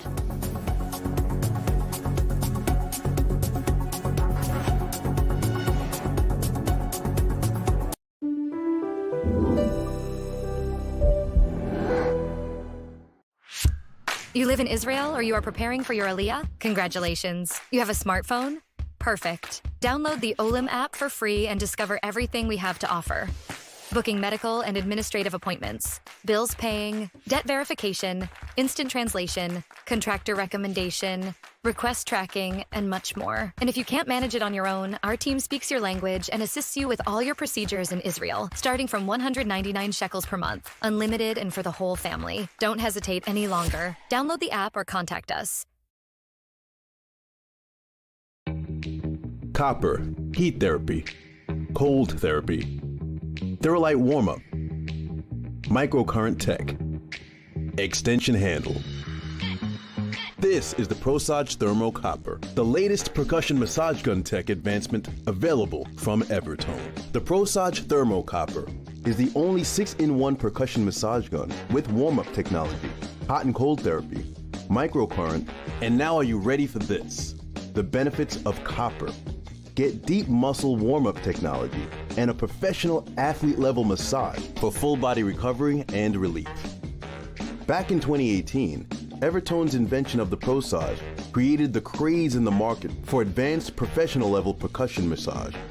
Featured on The Talk, Entertainment Tonight, CNN, and others, the Prosage Thermo Copper 6-in-1 is a powerful percussion massager with our patented Theralite warm-up technology, advanced copper head therapy with unique copper benefits, our proprietary heat therapy head for deep muscle penetration, and the cold therapy head for soreness and inflammation. Microcurrent tech for pain recovery and restoration, and it even comes with our newest extension handle, so you can reach anywhere on your body. This makes the cordless Prosage Thermo Copper 6-in-1 with 5 unique massage heads the most advanced professional-level massage gun available. The gold standard in massage guns is now the Prosage Thermo Copper with targeted pain relief.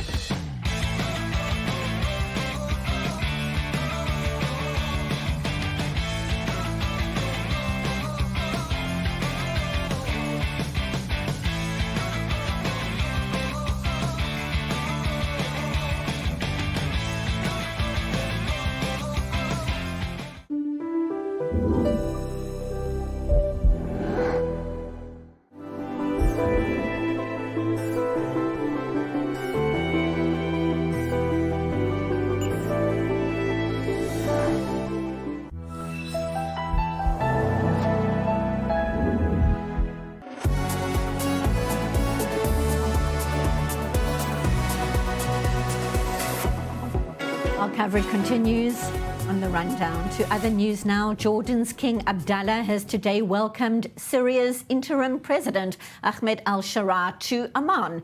The king telling the former al-Qaeda fighter that he condemns Israeli airstrikes on Syria. It was al-Sharaa's third foreign trip since the fall of Bashar al-Assad's regime, following his visits to Turkey and Saudi Arabia. More in this report by our Alex Schloss. Syrian leader Ahmed al-Sharaa arrived in Jordan on his third trip abroad since his HTS militia led an offensive that toppled the regime of Bashar al-Assad. Jordan, which hosted the first international conference on Syria a week after Assad's fall, wants to see a peaceful political transition in Syria, fearing a return of chaos and instability in its neighborhood. Sharaa will hold talks with King Abdullah to discuss boosting ties between the countries and address a wide range of issues, including border security and commercial ties. Jordan also hosts over 700,000 refugees, the majority from Syria. Syria's interim government has pledged to stamp out rampant drug smuggling along the two countries' borders, which proliferated during the rule of Assad and which Jordan blamed on pro-Iranian militias that held sway in southern Syria. Already, Jordanian officials have said they are ready to help Syria rebuild and promised to help ease its acute power shortages by supplying it with electricity and gas. Assad's relationship with most of the Arab world and his neighbors were strained throughout the nearly 14-year Syrian civil war, and the end of Assad's rule has upended the geopolitics of the Middle East, dealing a major blow to his patrons in Iran and clearing the way for other states to build new ties with a country at the crossroads of the region.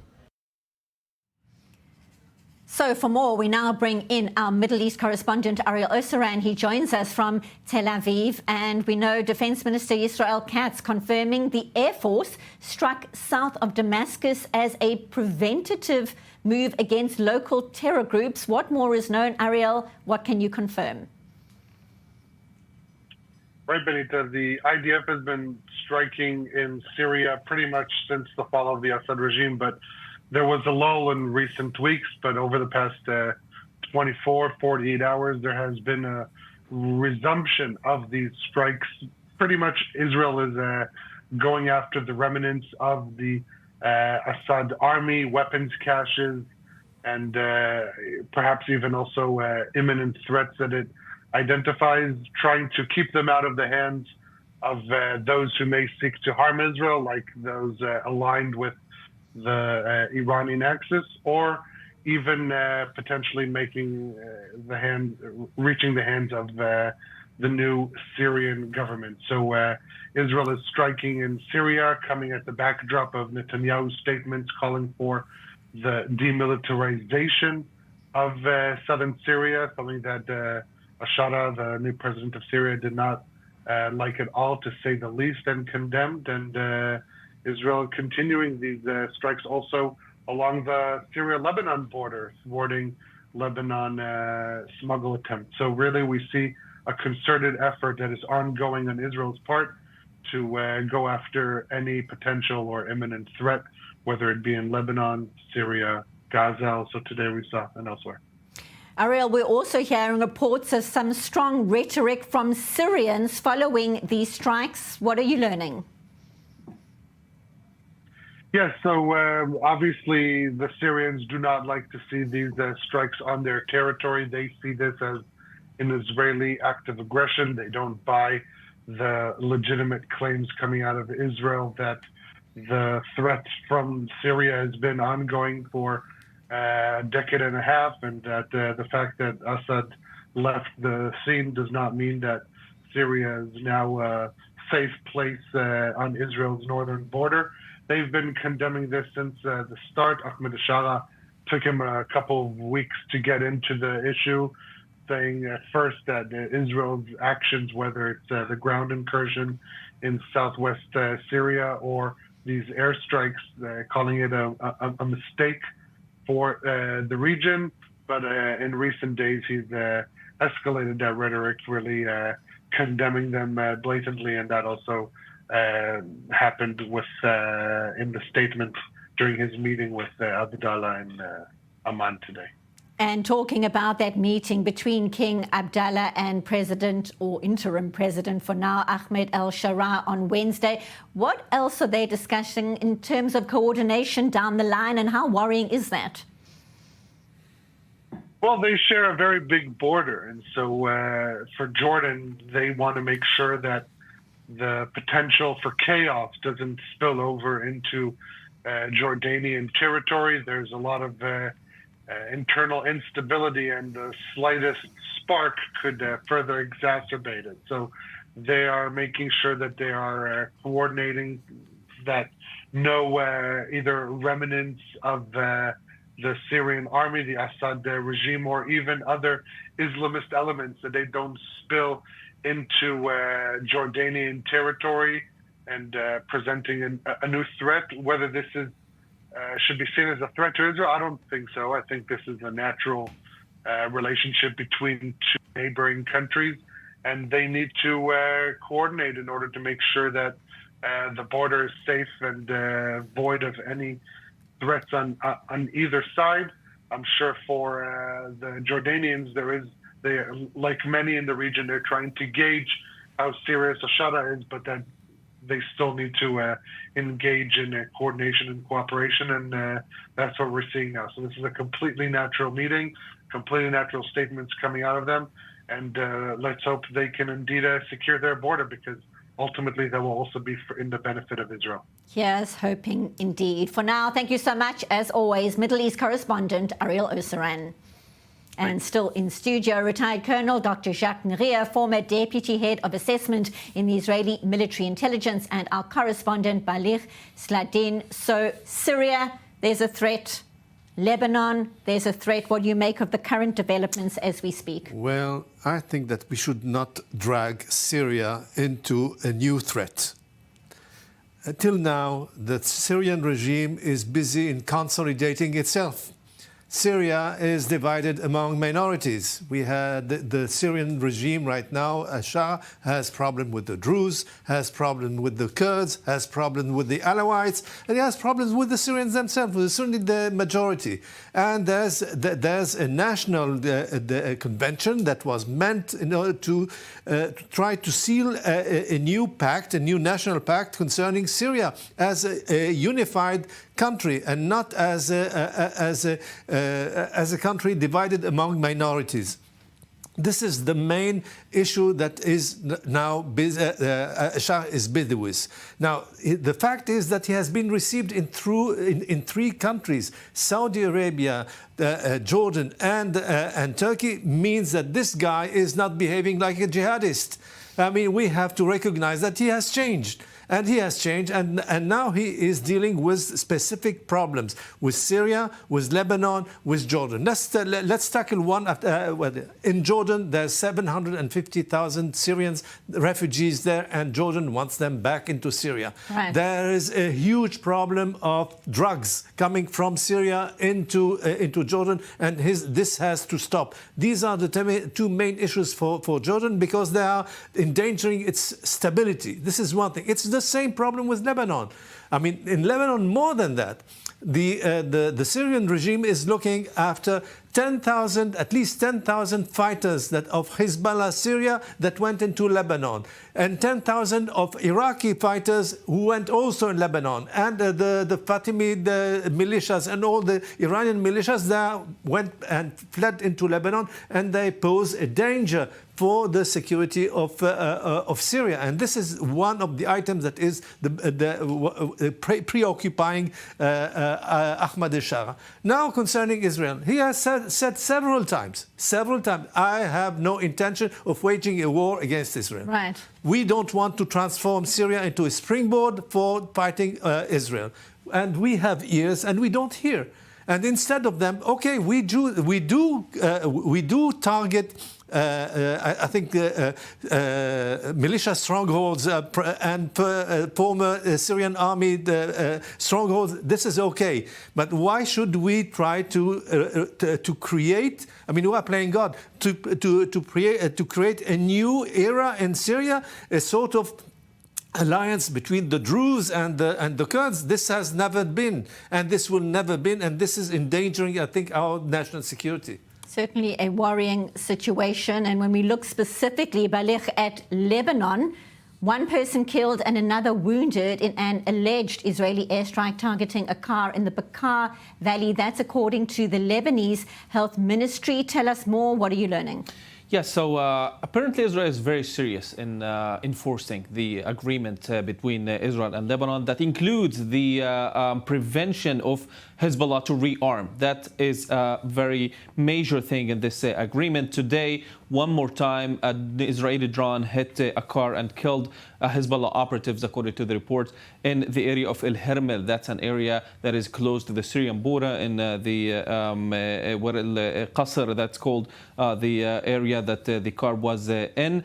And apparently that was a Hezbollah operative that was trying to smuggle either weapons or money from Syria. Either way, Israel now shows that it is serious about enforcing this agreement, and this is in accordance with the agreement between Israel and Hezbollah. So Hezbollah will say this is a violation of the agreement, but apparently they can't and they are not able to respond to this. And while they don't respond, and while the Lebanese government also understand that, apparently Israel will continue.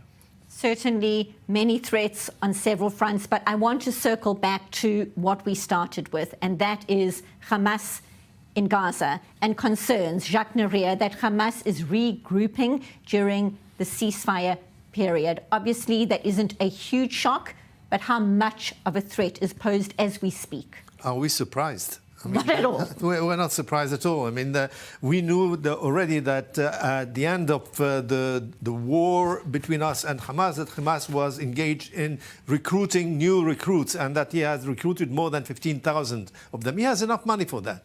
He has enough money. He's just offering, I mean, salaries that you can't compete with in Gaza. And this is, I mean, what you see there. I mean, and this means in many ways that the objectives of this war were not met by Israel.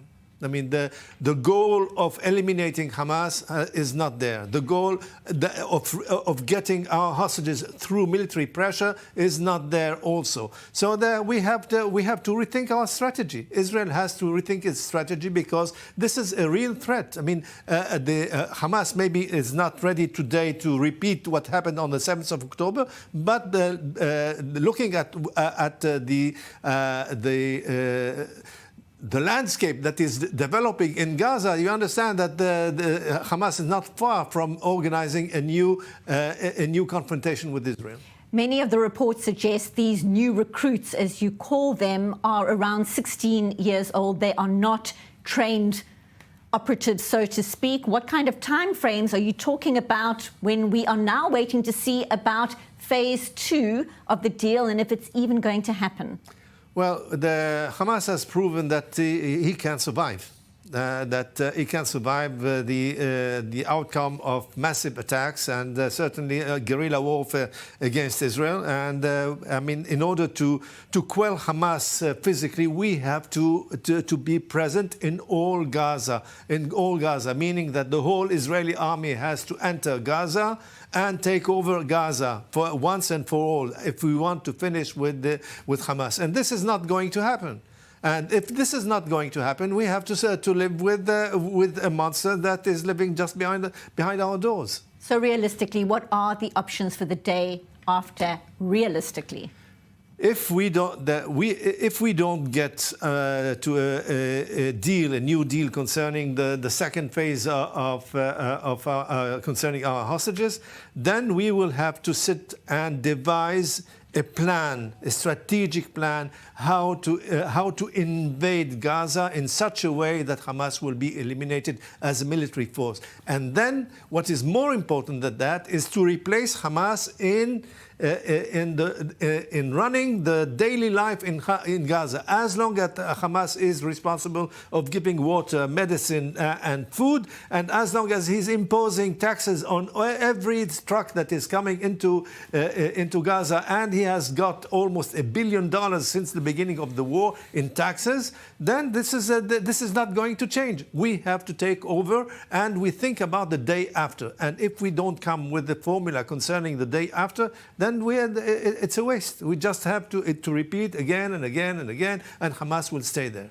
Before we even get to the day after, there's what's going to happen in the coming hours. Balech, we were talking about it earlier. Hamas saying the European hospital in Khan Yunis is preparing to receive hundreds of prisoners whose release from Israeli jails was delayed last week. They're believed, as you said earlier, to being freed potentially in the coming hours. Talk to us about the preparation, so to speak, inside Gaza right now. Yes, this is, by the way, the first time that we actually see that Hamas is talking about preparations in the hospital for receiving Palestinian prisoners. Usually that doesn't really happen this way, but they want to show that they care about the Palestinian prisoners. And as I said, this specific cycle of releases, because it's big, because it includes the 47 prisoners that were included in the Shalit deal, it is very significant. It's very important for them. But to talk also about the possibilities ahead and what is waiting for us. An Israeli source told I24 News today that Israel is interested in extending the first phase of the deal, and Hamas, it appears that they are interested in that as well. We remind everybody that Ramadan starts this Saturday or Sunday. Maybe that's a factor. I'm not sure about that. But if that happens, it means that Israel will get as many alive hostages as possible from Hamas's captivity. But I don't see that both sides can agree on phase 2 because Hamas wants to stay in power, absolutely doesn't want to give up on its arm, and Israel wants exactly the opposite, complete disarmament of the Gaza Strip. That's something that apparently will not happen, and the only way out of this is to return to war. And as Dr. Jack Neriah had just said, the only way is to occupy Gaza. There are no shortcuts here. If Israel wants to reach its goal of eliminating Hamas, that's the only way out. A precarious situation indeed, very tough decisions to be made. Stay with us. We've got more to discuss because President Donald Trump is sparking a range of reactions after posting a video on his Truth Social account late on Tuesday, created with AI, promoting the transformation of Gaza into a resort featuring a golden statue of himself, Elon Musk eating hummus, and images of him and Benjamin Netanyahu on a beach in Gaza. This coming after the US leader had, of course, suggested relocating Gazans while the enclave is transformed into what he calls the Riviera of the Middle East. Take a look.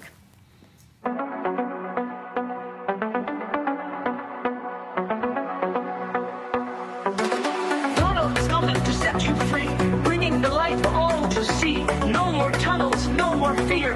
Trump Gaza is finally here. Trump Gaza shining bright, golden future, a brand new light. Feast and dance, the deal is done.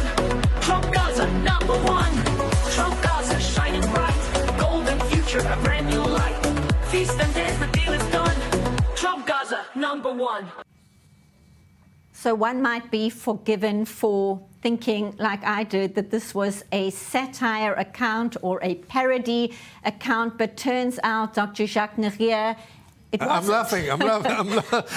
I can't believe it. What about the timing on a day like this? Well, you know, on a day like this, I mean, somebody has a very bad taste, really bad taste. I mean, publishing this video today on the Bibas family funeral, this is crazy. This is really crazy. And I don't know who's responsible of doing that, but this is something that somebody that is totally deranged. It certainly raises a lot of questions, but let's hone down a little bit on the real issue, which is the plan without the video that Donald Trump has come up with to relocate Gazans to other nations, most of whom have said no thank you. Viable options, what does it look like? Well, you know, the only way that you can reach some sort of result in Gaza is encouraging the self-exile, meaning that you offer scholarships, you offer money, you offer places to settle. I mean, there are lots of places all over the world. And certainly, as is right now, the ethnic cleansing that is meant here is not going to be accepted by any of the Arab states, any of that, at the price of a clash with the American administration. And this is going to happen, even though, I mean, we have 22 Arab states with a huge swath of land. This is not going to happen. And why is it not going to happen? Because, I mean, there's a sense that somebody is forcing a solution that is not accepted to the Arab tradition. I mean, this is their land. They say, this is my land. I'm not going to leave my land in order to build on it a hotel for Mr. Trump. Certainly is something that has ruffled a lot of feathers and forcing many other nations to at least try and come up with their own ideas. Well, you know, historically, the fact that moving people from one country to the other is there. In 1923, the millions of Turks that were living in Bulgaria just went into Turkey, and backwards, all the Greek people that were living in Turkey were sent back into Greece, and we were talking about millions, and millions have moved all over history. Stalin just moved the Tatars from Ukraine into the Siberia and other places. I mean, this is not the first time that it happens in history. Unfortunately, this is not going to happen here because there's a resistance on the other side that they are not going to accept it. A long road ahead, no doubt about that. Gentlemen, thank you so much. Appreciate it as always. As we go back to our top story, a nation in mourning, showing its support for Jordan Bibas. So much pain on this day. Heartbreaking words to his wife Shiri and sons Ariel and Kfir, who were laid to rest today in one casket. Take a listen. Shiri, do you remember our last decision in the shelter? I asked you, fight or surrender? You told me fight, so I fought. Shiri, I'm so sorry I couldn't protect you. Ariel, I hope you're not angry with me for failing to protect you properly and for not being there for you. I hope you know I thought about you every day, every minute. I hope you're enjoying paradise. Kfir, I'm sorry I didn't protect you better, but I need you to know that I love you deeply and miss you terribly. I miss nibbling you and hearing your laughter. I miss our morning games when Mom would ask me to watch you before I went to work. I cherish those little moments so much. and I miss them now more than ever. So difficult to hear. Unbelievable pain. And we go once again to our correspondent Robert Swift at Hostage Square in Tel Aviv. And just excruciating hearing Yarden with those words, Shiri, guard me so I don't sink into darkness. Tell us more. That's right. The members of the Israeli public continue to come to here, to this specific shrine to the Bibas family inside Hostage Square. Just a couple of minutes ago, I noticed, if you see over my left shoulder, the box where you can see the photo of Shiri. This is a box that members of the public have been placing children's toys for Ariel and Kvir. And just a couple of minutes ago, I noticed somebody placing in there a Batman toy, with that becoming a symbol of the children due to the photographs of them in costumes that's been seen. And throughout the day, people have been coming here, placing flowers, lighting candles, and even into the hours of evening as the temperature here drops, the public continues to come. No doubt many will be paying their respects and certainly holding Yarden in their hearts. We know as well, Rob, confirmation Hamas will be returning the bodies of 4 murdered hostages without a ceremony in the coming hours. Very briefly, what is the latest you are learning on that front? Briefly, please. That's right. So there does seem to be a discrepancy from both sides with regards to the timing. Hamas is saying that the exchange of the Palestinian prisoners, more than 600 of them, should take place simultaneously with the return of the 4 bodies. However, Israel is saying that the Palestinian prisoners will not be released until the bodies have been handed into to Israel, with some sources saying that it may in fact wait until after the identification of the body. Quite a question mark over exactly how this will play out in the late hours of tonight. Possibly this will drag on into tomorrow. Correspondent Robert Swift at Hostage Square in Tel Aviv, thank you very much for being with us. Thank you for the updates. And once again, thank you to Jacques Neria, as always, and to correspondent Valich Sladin on this very difficult and painful day. Shiri, Ariel, and Kfir Bibas will never be forgotten. May their memories be a blessing. Hearts of the nation with Yarden Bibas. What a painful, traumatic, and difficult, dark day. The nation mourns together. Together, the nation will pray and go forward together to the light and to the future. May their memories be a blessing.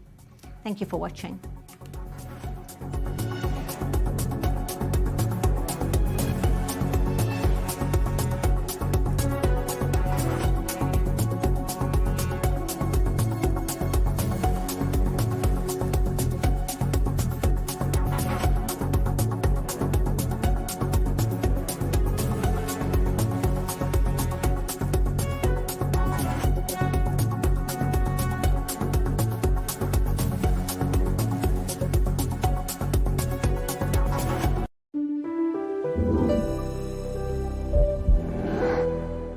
יש לך 2 ברירות, או לבחור בחיים, או להיכנס לדיכאון. אתם נמצאים במקום לא פשוט. שזה נקרא בעצם צד של אבל. תחושה של הלכו לי החיים, ואני לא יודע לאן אני הולך. Our heroes have sacrificed their life for us, and the people of Israel owe them everything. This Purim, by donating 15,000 Mishlochei Manot baskets, we will support 5 important rehabilitation projects for our 15,000 wounded. Thanks to Meir Panim, we won't have any cost for the basket, so 100% of your donations will go directly to these projects. Donate now, and together we will give our heroes the love they deserve. Am Yisrael Chai.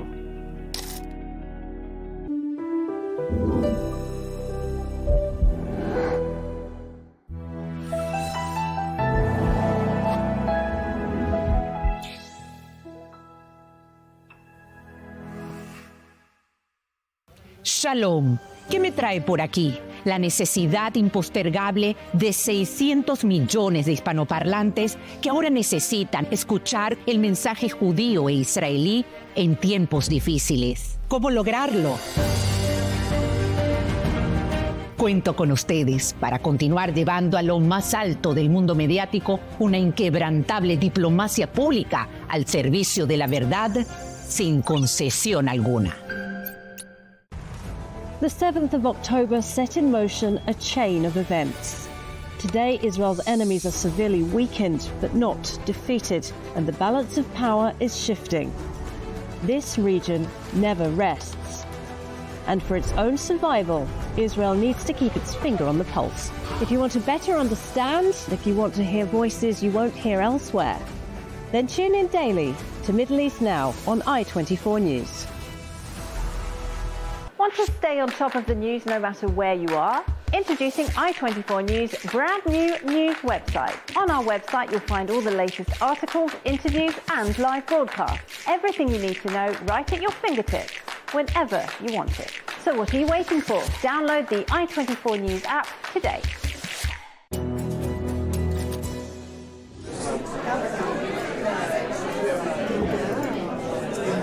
Roger.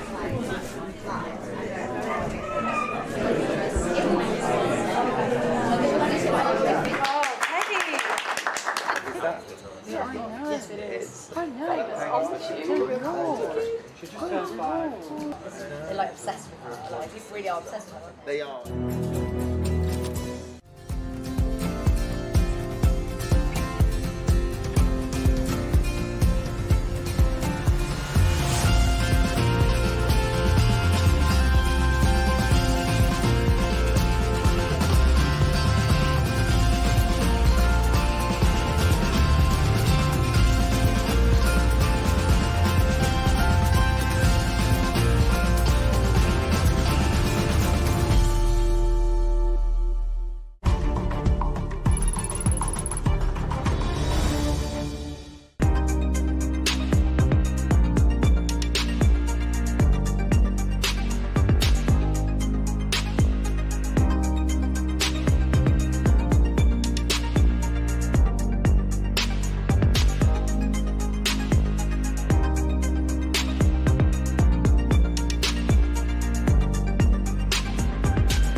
Hello and welcome to Jewish World Weekly on i24 News. I'm Emily Francis.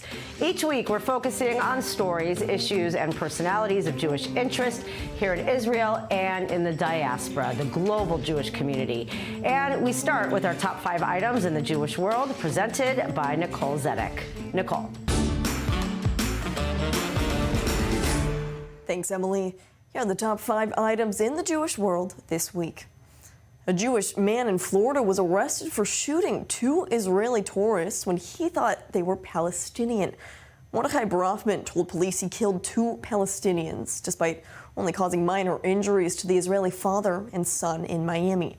Brofman was previously interviewed by local news condemning anti-Semitic vandalism on a Miami bagel shop and saying he wanted more unity and less fighting. More than 50 New York rabbis have written to the city's mayor, Eric Adams, and the state governor, Kathy Hochul, urging them to halt mass deportations. The letter, signed by prominent rabbis of various denominations, references early Jewish migration to New York and subsequent persecution, and urges the New York leaders to restrict immigration raids in schools and places of worship, slamming the Trump administration's recent moves on the issue. The Hungarian Education Ministry has announced a new university program focusing on Jewish studies. The program will take place at Milton Friedman University, named after the American economist whose parents fled Hungary. It will be done in person in Hungarian, as well as offering online courses in English. Plans are also underway for Hungary to open its first Jewish school since the Holocaust. Jacqueline van Marsen, a classmate and close friend of Anne Frank, has died at the age of 96. Van Marsen, who had a Jewish father, survived the Holocaust due to her Catholic upbringing and began lecturing on the Holocaust in the 1980s. Anne Frank wrote to van Marsen in one of her final diary entries that, quote, "Until we see each other again, we will always remain best friends." And visitors to Israel's Ben Gurion Airport will be greeted by a new display showing Israel's archaeological history dating back 3,000 years. The exhibit from Israel's Antiquities Authority features an original Western Wall stone weighing 5 tons and agricultural tools from a Hasmonean-era farm that are being displayed for the first time.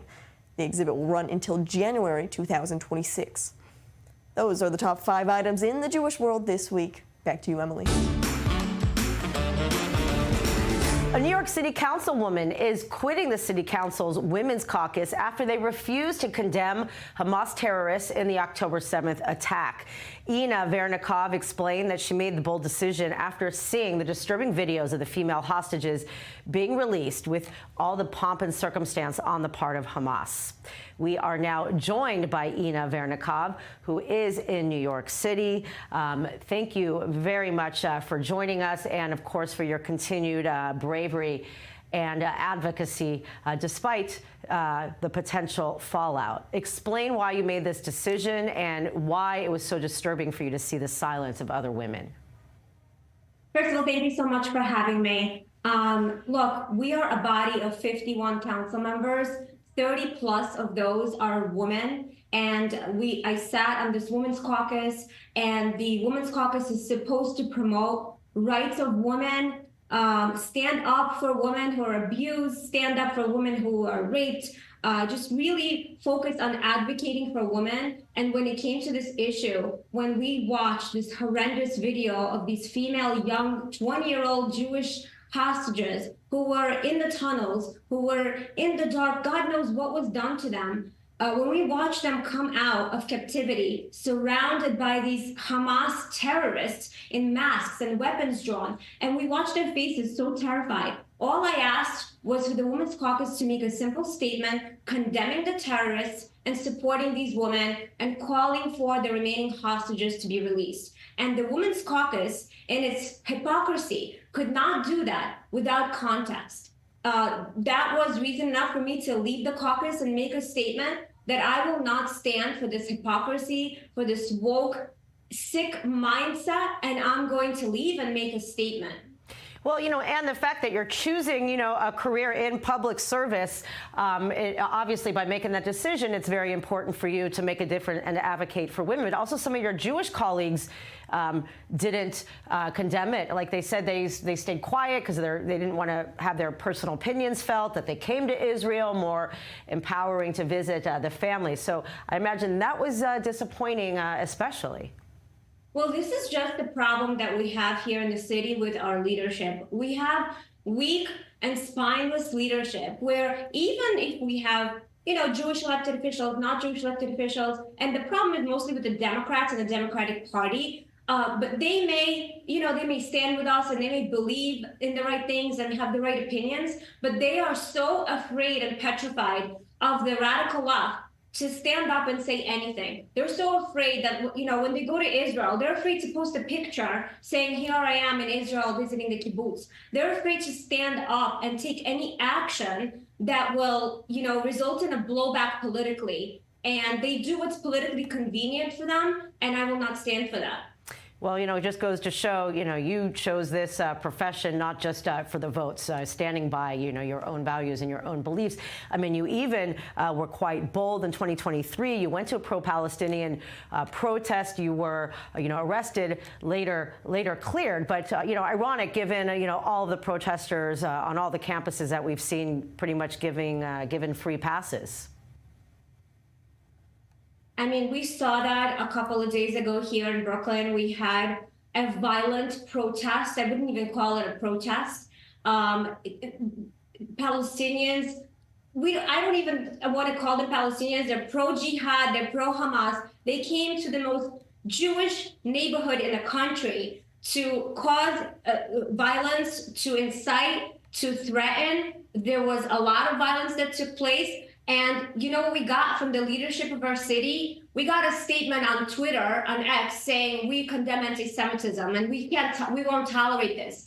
But we did tolerate it because that protest could have been canceled. They did not have a permit. And this is what happens here in the city and in this country with the Democratic Party and with Democratic leadership in charge. Thankfully, now we have President Trump, who came in bold and defiant. And thanks to him, we saw the release of more hostages. But, you know, individually in cities like New York, we have woke and scared leadership that's full of cowardice. Wow, and I mean, listen. Also, we're seeing continued violence. I mean, do you experience Jews living in fear and nervousness around New York? You said you're in Brooklyn and New York, people hiding their Magen Davids. I mean, are you concerned about a rising wave of anti-Semitism, especially given that they're not being held to task within your own city council?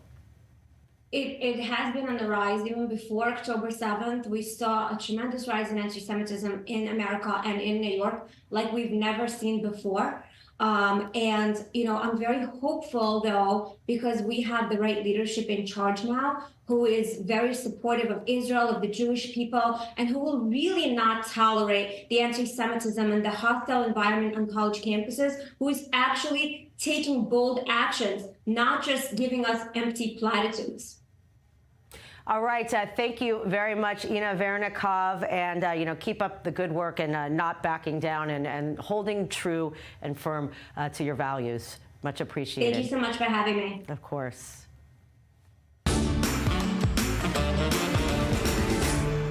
Last week, the United States recognized the President's Day holiday, which falls annually around the birthdays of both President Washington and President Lincoln. And with so much changing during the new Trump administration, including a bid to add President Trump to Mount Rushmore, raising a lot of questions. And it just furthers a conversation of a lot of history that people do not know about. Joining us live via Zoom from Cold, Massachusetts is Brandeis American and Jewish History Professor Jonathan Sarna, the author of the book Lincoln and the Jews, which recently just came out in paperback. Thank you very much for being here. Thank you for inviting me. So I myself have read many of your books, including this one. And Abraham Lincoln's relationship with the Jews runs deep. A lot of people don't know this part about Jewish history. He grew up with a deep knowledge of the Old Testament, the Torah, and a connection to his biblical namesake, which is also my grandpa's name. So explain why, even then, Isaac Mayer, the Rabbi Isaac Mayer Weiss, said that he was the greatest man to spring from mortal loins. Explain, more about his deep connection. Abraham Lincoln was really our first president who had close Jewish friends. He had met them in Illinois. By the time he comes of age, Jews have spread across the country. And one of the people he works closely with is Abraham Jonas. And Abraham Jonas even played a significant role in the Republican Party's formation and in obtaining the nomination for Abraham Lincoln. And Lincoln, as we show in the book, had many other Jewish acquaintances. In the Civil War, he actually writes in a letter, "We have not yet appointed a Hebrew," and he proceeds to do so. Most importantly, Abraham Lincoln changes, or is responsible for changing, a chaplaincy law that originally restricted the chaplaincy to ministers of some Christian denomination, and he engineered a way to make that some religious denomination, and then appointed the first Jewish chaplain.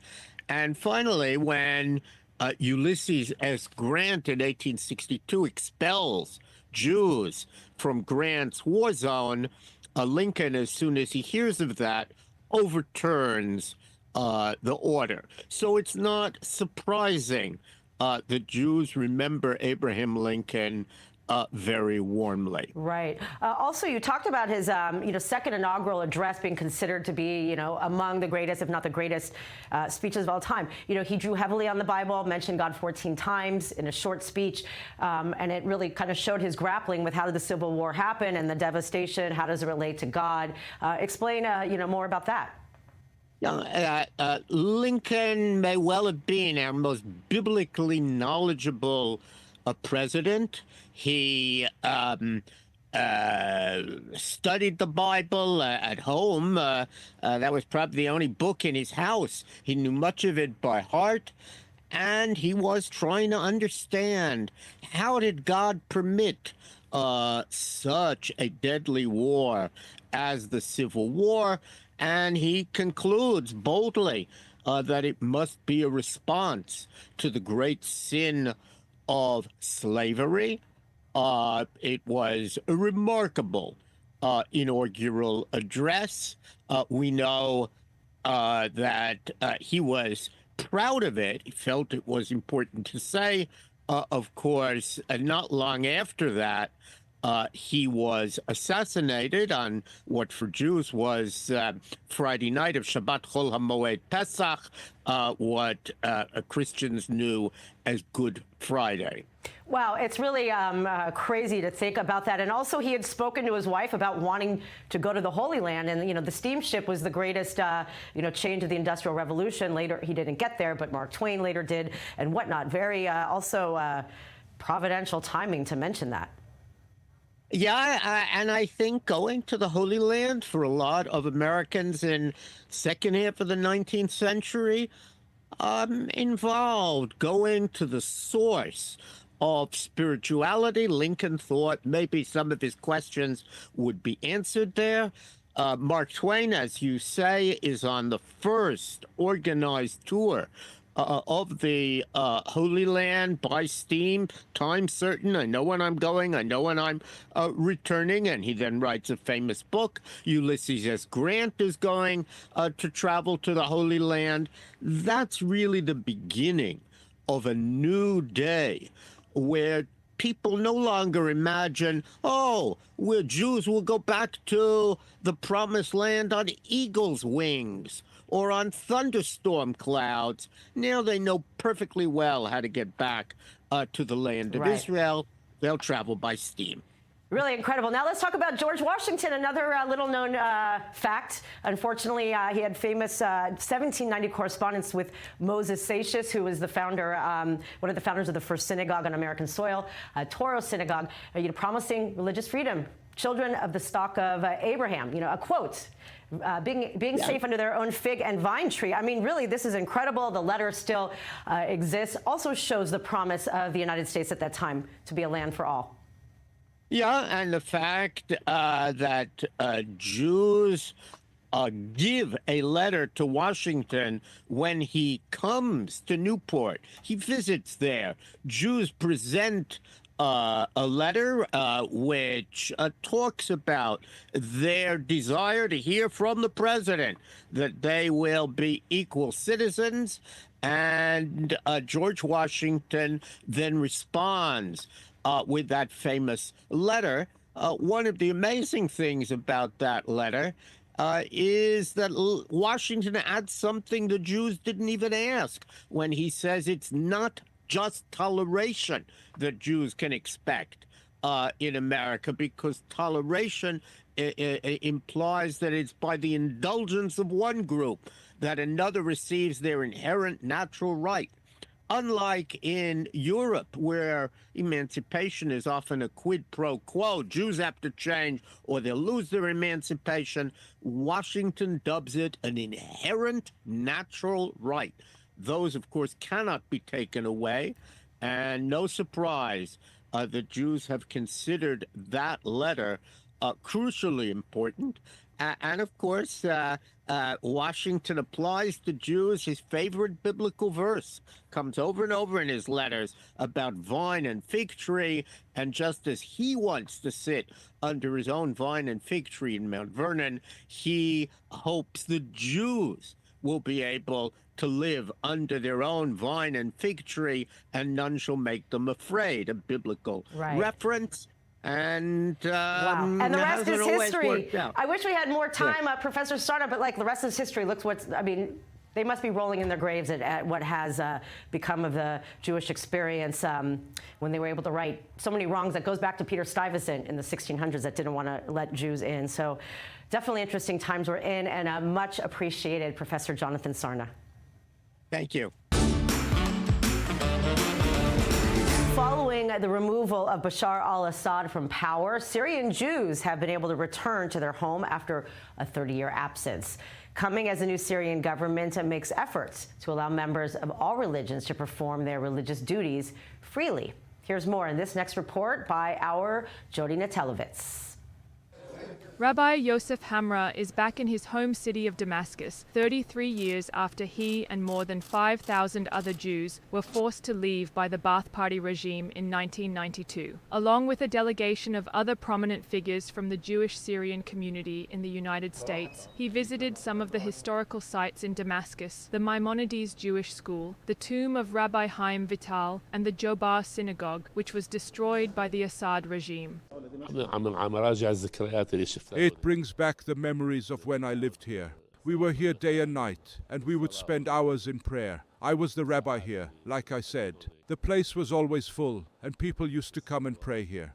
The remaining Jews in Syria were prevented from visiting the Jobar Synagogue until the day the regime fell. In January, the head of the Syrian Jewish community was the first to revisit the synagogue, and 3 years ago, 12 American Jews of Syrian descent returned on a friendly visit to Damascus and met the last Jews remaining in Syria. Bashar al-Assad backed the visit officially in an attempt to improve his international image by encouraging American Jews to visit Syria and pledging to protect them. Moaz Mustafa, executive director of the Syrian Emergency Organization, which helped coordinate the visit, said that the new government in Damascus supports the return of all Syrians to their homeland, including Jews. So there is now a delegation present at this time to reclaim their properties. Hopefully, this is the first delegation of many. It will be a normal thing for the Syrian Jews to come back to their country and live here. He's the man that everyone loves to hate on television, that is. Comedian Larry David, star of Curb Your Enthusiasm, got a taste of his own medicine by a charming 21-year-old Chabadnik named Yossi Faro. Take a look. Yeah. I have a question for you, Larry. Yeah. First of all, have you ever wrapped tefillin before?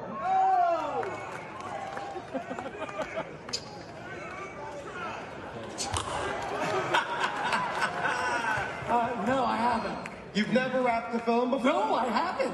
Okay, let's do it. I'm trying to think of the amount of money it would take for me to do that. We are now going to Miami, where we are joined by Yossi Faro of Crown Heights, Brooklyn, who's been on a mission to wrap tefillin on Jewish celebrities and even strangers. Hello, superstar. We doing? First of all, so brave. I mean, to shout out in a big crowd, but making everyone's favorite grump laugh, that's a big accomplishment in and of itself, even if he didn't do the tefillin. 100%. Not just do we make him laugh. As we all know, Larry David's the fastest to respond to anything, and it took him a minute to respond to this one.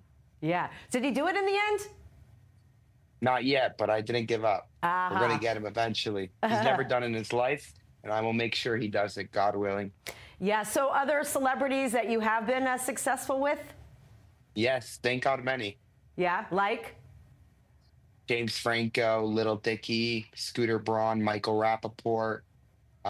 So many, thank God. Wow, it's amazing. And listen, I think a lot of American Jews, secular, don't really engage in this tradition. But we know about the Levitcher Rebbe. You know, he took Chabad, he took it to a movement to allow Jews, no matter what level they're on, to be able to connect. So explain why the act of doing tefillin, you don't have to become Orthodox, but why is it so important? So we put tefillin right over here next to our heart. We put it right over here next to our head. and it shows our mind should control our heart. But also another thing, when did the Rebbe start this tefillin campaign? He started right by the 6-Day War, when it says, when you put on tefillin, the nations of the world will fear you, right?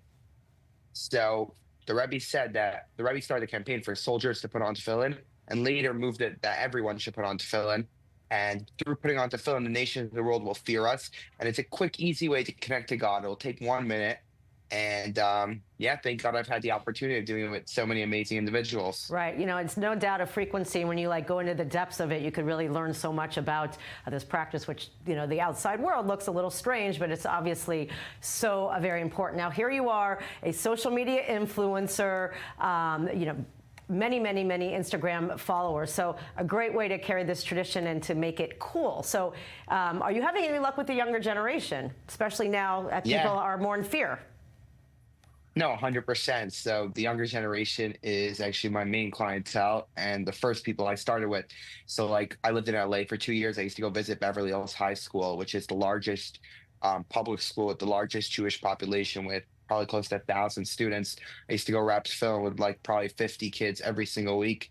Next week, I'll be in New York City for C-Teen, which is the Chabad Teen Network, where 3,500 teens from over 400 cities and 55 countries come to Brooklyn for a Shabbat.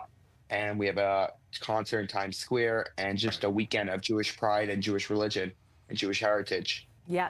Also pretty cool. I mean, when celebrities are on edge about questions, I mean, this is something that, somebody's going to smile no matter what. So I know you have your eyes on the big 100%. Guns, like Seinfeld, Schwimmer, even Zuckerberg. So how are you going to, go about tracking them down? You're going to pull a Borat or try to go through the proper channels? So for example, Seinfeld, we know his wife's been so vocal. God willing, someone can help connect me to her, and Bezrat Hashem will get him. Schwimmer is a good friend of my good friend. Schwimmer is a co-actor with Michael Rappaport. Michael Rappaport said, God willing, we'll be able to get David. And then Mark Zuckerberg, thank God we have a few mutual friends, and Bezrat Hashem will be able to get him very soon. I was actually at his party a few weeks ago in Washington, so we were in the same room together, and Bezrat Hashem will get him very soon. It really is so cool. How are other people reacting to you? I know I lived in New York. I know the Mitzvah Tank, the Chabad guys are there with business people that are coming in. And, it's a very fun, cool atmosphere. So are you also making it enjoyable? Oh, 100%. It's an amazing, fun thing. As you saw, pictures, we did it in the middle of the inauguration, right? We had a suite, and we did film with everyone in the suite. Or we used to go with speakers to the high school every week and play music and just make it fun for the kids. Make Judaism fun for these kids. Make it enjoyable. Show that this celebrity, that celebrity, this businessman, that businessman could do it. You could do it. You know what I'm saying? You make it trendy. You make it viral. You make it inspiring. For example, I did it with Jake Paul last week, and that got 15 million views in 24 hours. And wow. I can't tell you the amount of people inspired to go put on their tefillin right after seeing Jake Paul or Aiden Ross, or I'm friendly with the most influential Gen Z Jew in the world. He's 2 years older than me. He has 30 million followers. He's probably the most influential Jew in my age range. And we just did tefillin with him on a Friday, and we do tefillin on his live stream, viewed by 50,000 people live. We do tefillin together all the time. And he's an example. People see Ada Ross did tefillin. Okay, I have to do tefillin. Yeah. Every teen in America looks up to him. That is just so cool. And I'm sure the Rebbe, who we know his pictures all over Israel, and we know the crowds of people that go there every year, I'm sure he's smiling that we're at least in a time where this ancient practice could reach so many people. So we're in a good time for people like you that know how to use this stuff. 100%. Marketing is key, and you have to make it trendy. You have to make it cool. You have to make it easy. I was in an elevator yesterday, and I met a guy on the 23rd floor. Told him, let's do tefillin. He's like, I have a flight in an hour. I'm like, by the time we get to the lobby, we'll be done. And that's exactly what happened. Amazing. By the time we hit the lobby, we were already done tefillin. Amazing. That's myself. And Michael Rappaport puts on tefillin every single day. And and look at what he's accomplishing. Amazing. 100%. Yossi, unfortunately, we're out of time, but thank you so much. And keep up the good work. Shabbat and I look shalom. forward to following more of your successes with that tefillin. Shabbat shalom.